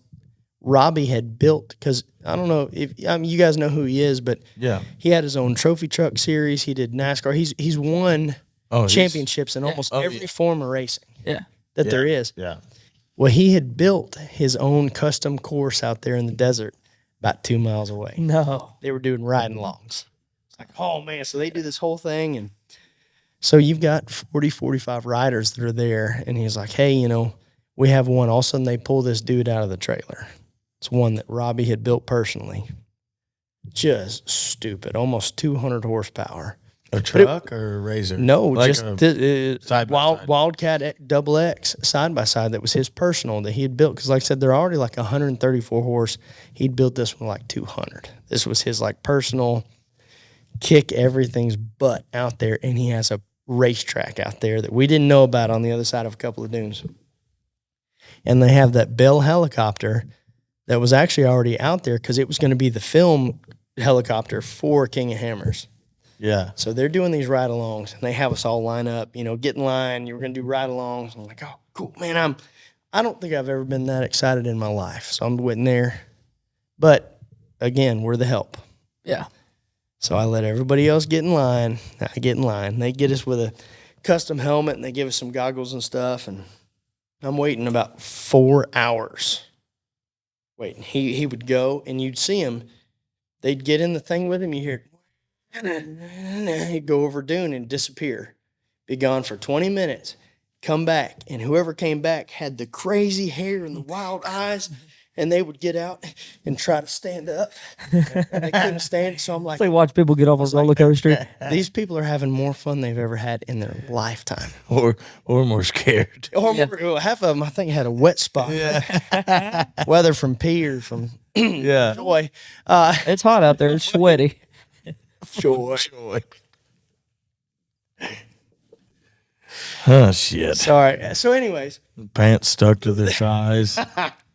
well, there's guys and girl riders out there. And I can't believe y'all let me come here. Yeah, you better take another. And, I want a drink of that. Shake that up. You better shake that I up. don't know if you guys can see it. My face started getting red. I forgot I'm allergic to artificial fruit flavoring. Mm-hmm. Like that antifreeze we've been drinking has. That's what we should call it. Antifreeze. It looks like antifreeze. It does look like antifreeze. Yeah. Shit might kill you. We don't know yet. We'll find out. Tested it We're gonna today. find out. But anyways, so I'm waiting in this line for hours, and every single person that I watch get off out of this thing is just Boy, that's good. freaking out. That's real good. That's delicious. The caramel to cinnamon in that is just right. But One more. I worked hard on it, man. I got a bunch of it over there. I'm gonna send you home with a jar. Yes. Okay. So we get down. There's like 4 people left. I'm like, oh man, I'm shaking at this point. I'm about as excited as I've ever been. Yeah. 3 people. 2 people. Come back around. This girl gets out. Her hair is this big. Then all of a sudden I see a little assistant come walking up, wiggling. Says, "Hey, Robbie, we've got the commercial we're gonna shoot. You've got time for one more. There's one person in front of me. Oh my God. Oh no, I forgot. It's worse than that. I'm the next person. There's one person behind me. So you're going to be on the shoot. So, but then I have that dilemma because, like I said, You're the help. I'm sitting here. The girl behind me I've been talking to because we've been sitting there for hours. Man. I think she wrote for 4x4 magazine. No way they're just going to let one person stay, though. Come on. You So got to I'm get sitting both of them. You got to just do both of them. So I'm sitting there, and I'm as excited as I've ever been in my life, but also I know that I'm there for a reason. Yeah. One more ride. And I go, you know what? Hey, you're as excited as I am, and you're going to write about, you're in one of the biggest articles here. Go do it. You go ahead. It's like, no, you go ahead. And no, it's okay. So she loads up. I put my goggles on, my head down, I cry like a lot. And so, and I remember watching her take off on that side by side in the passenger seat going, I should have just been a butthole one time You should in my have. life. So they go, and she comes back, and she's just the happiest one out of anyone I've seen. And I'm just sitting there. I'm holding my goggles and my helmet. I just wanted to see him come back. Yeah. Whatever. It's cool. All right. And the assistant's like I said, a little mousy thing. Like, all right, come on, we got to go over here. And Robbie looks over. He goes, well, that guy hadn't gone yet. Yeah. All of a sudden, I'm like, I sure hadn't gone yet. I'm looking behind me like, surely I know there's not one more. Because what would have been even funnier is if there Behind you. one rider behind me. And so I look back, and he's like, no, man, come on. I'm like, so I'm shaking up, put my goggles on, my helmet on. And we get in there, and I'm shaking at this point, and we're going. He's like, hey, man, how are you? And I was like, man, I got to get this out of the way. Like, I don't want to be a germ, but I've literally watched you on VHS since I was like 7. And so we start talking about some of the Baja 1000s, 500s. Then we start talking about the motor mods and the horsepower that they're pushing.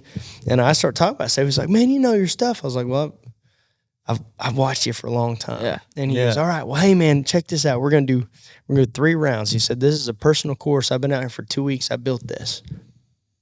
The first one, we're going to go about 40%, and I bet it's going to scare you. Like, all right. And he said, the second one, we're going to do about 75%.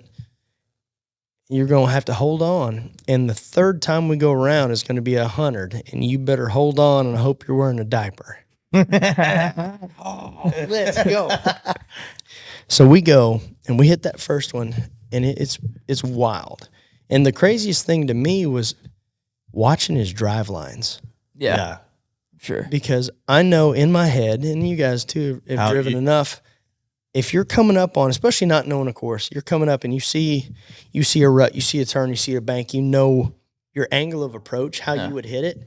He does it the opposite. The opposite. And I'm like, do I even know how to drive? Like, this doesn't make sense to me. So we do the 40%. And I'm like, yeah, this is fun. I'm holding on. Second one, the 75, I'm like, oh, we hit 2 wheels a couple times. I'm like, dang. That third one. He's like, all right. He's like, now I want you to hold that bar.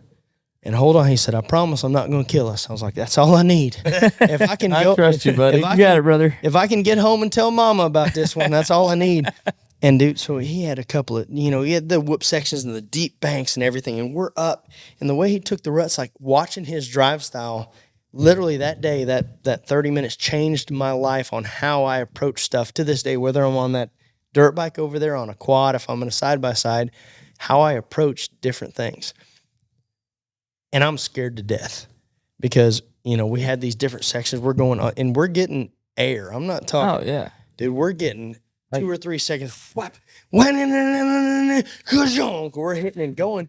But even when we hit that rear middle suspension, that long travel back, because I'm used to racers. Yeah. Some Beat of the hell out of you. the stuff that we hit, I'm thinking, I'm getting a concussion right here. And we would hit, but it would kind of, and you'd land, you'd be fine. And I'm like, oh, man. So we get done, and I just had the best 10 minutes of my life, hands down. Anything. You throw whatever you want out there. Doesn't matter. That was the best 10 minutes of my life. That's awesome. And we almost get back to base camp. All of a sudden, that freaking Bell helicopter comes out of the sky. It looked like an action movie. Turns sideways in front of us. Dust is going everywhere. And the guy that's in the back with the camera goes, uh-oh.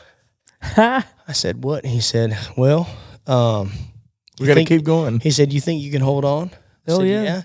He said, man, I took this ride. We're supposed to be doing the promo video for this thing, and I guess we're running out of time.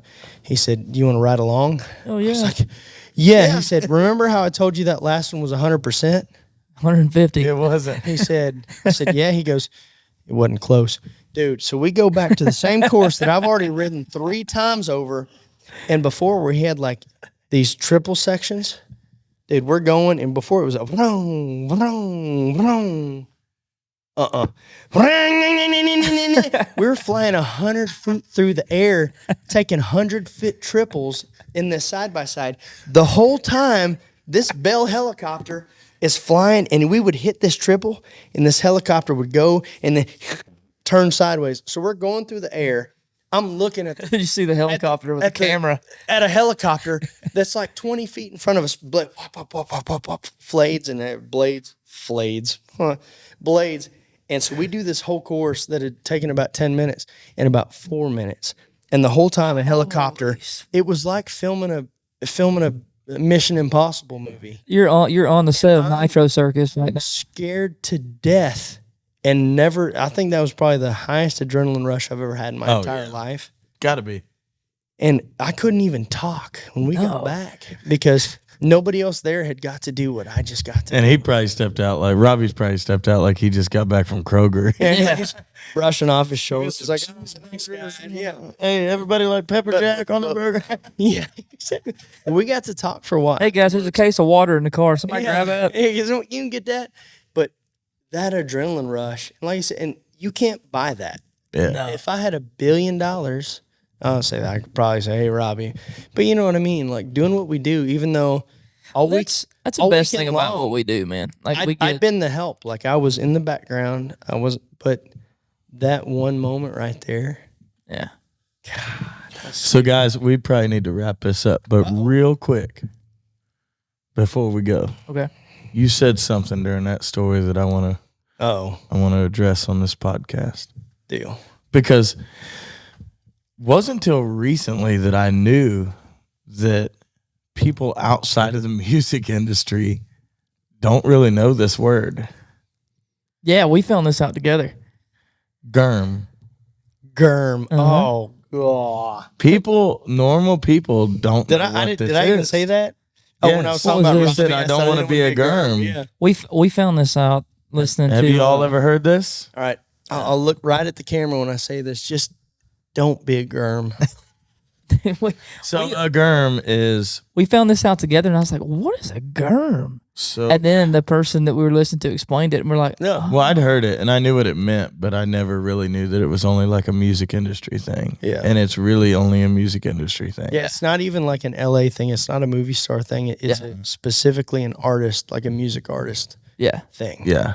So a germ is somebody that is very overreactive to an artist. I don't even know how to Like go act- past. If I had to be Webster for a second, I don't know how to. I mean, it's an over exaggerated starstruck." So yeah, exactly. Yeah. So you meet somebody and it's cool. to There's say, all "Hey, we've all been starstruck. I love your Absolutely. music. Let's take a picture. That's okay. But videos and oh my God, and I love you and hugging on you and Yeah, and there's a time. My aunt sister just thinks you are the greatest thing in the world, and she has this. You wouldn't believe it. This is so cool. Yeah. She has this cat, And She named it after you. one time it got pregnant on accident by some other cat, and we had babies out of that cat. And you wouldn't believe it. She named one of those baby kittens after you. So my dad is That would be a germ. Yeah. he's doing I guess they're doing rehearsals. I can't remember with Garth or Miranda out in LA. And he's standing outside and Paul McCartney walks out. Oh, shit. Yeah. That'd be hard not to be a germ. And there's a whole group of people that come up and they just kind of swarm him. Yeah. Right? Pictures and this, and he's kind of like, no, sorry. And Sure. So his crew kind of runs everybody off. I love my dad. He's just cool hand Luke. But he's been there. I feel like your dad. He's don't been give there a and shit. done that. I feel like your dad could meet Donald Trump and he just would be like, yeah, what's up, dude? Yeah. And so What up, Daddy D? What up, Daddy D? So Dad's just standing against the wall with his arms crossed. Well, they run everybody off, and Paul McCartney walks over to Dad and goes, "All right, but I don't want to be weird, but like you didn't come up with everybody else." He's like, "Yeah, I didn't want to be a germ," and Paul was like, "You know what? That's really cool. Would you like to take a picture?" So Paul McCartney asked Dad if he wanted to take a picture. That's awesome. Because he's. Well, you got to do it if he asks, you know. Oh, yeah. Oh, 100%. Well, you got anything else anybody wants to ask or say? We do. I brought the fiddle if we want to do B-roll after this. Tyler didn't bring his guitar I or didn't his bring a banjo. either. Which I should have. Can. I don't care. You're going to be back on here, though. Let's sing him some 3-part before we get out of here. What are we doing? I don't care. We'll figure that out. You call it right here, right now. You don't have a hair on your crack if you don't start a song. Probably not, because I'm a terrible harmony singer. Well, we'll take another intermission and we'll get some instruments and we might play a song at the end of this episode. Another 2 hours. That 2 hours felt like 10 minutes. Buddy, I think we're way over 2 hours. I think by we're this gonna need point. like 4 because the stories that I've thought. Oh, you're coming back. This has been an awesome episode, man. Rylan, thanks for coming on.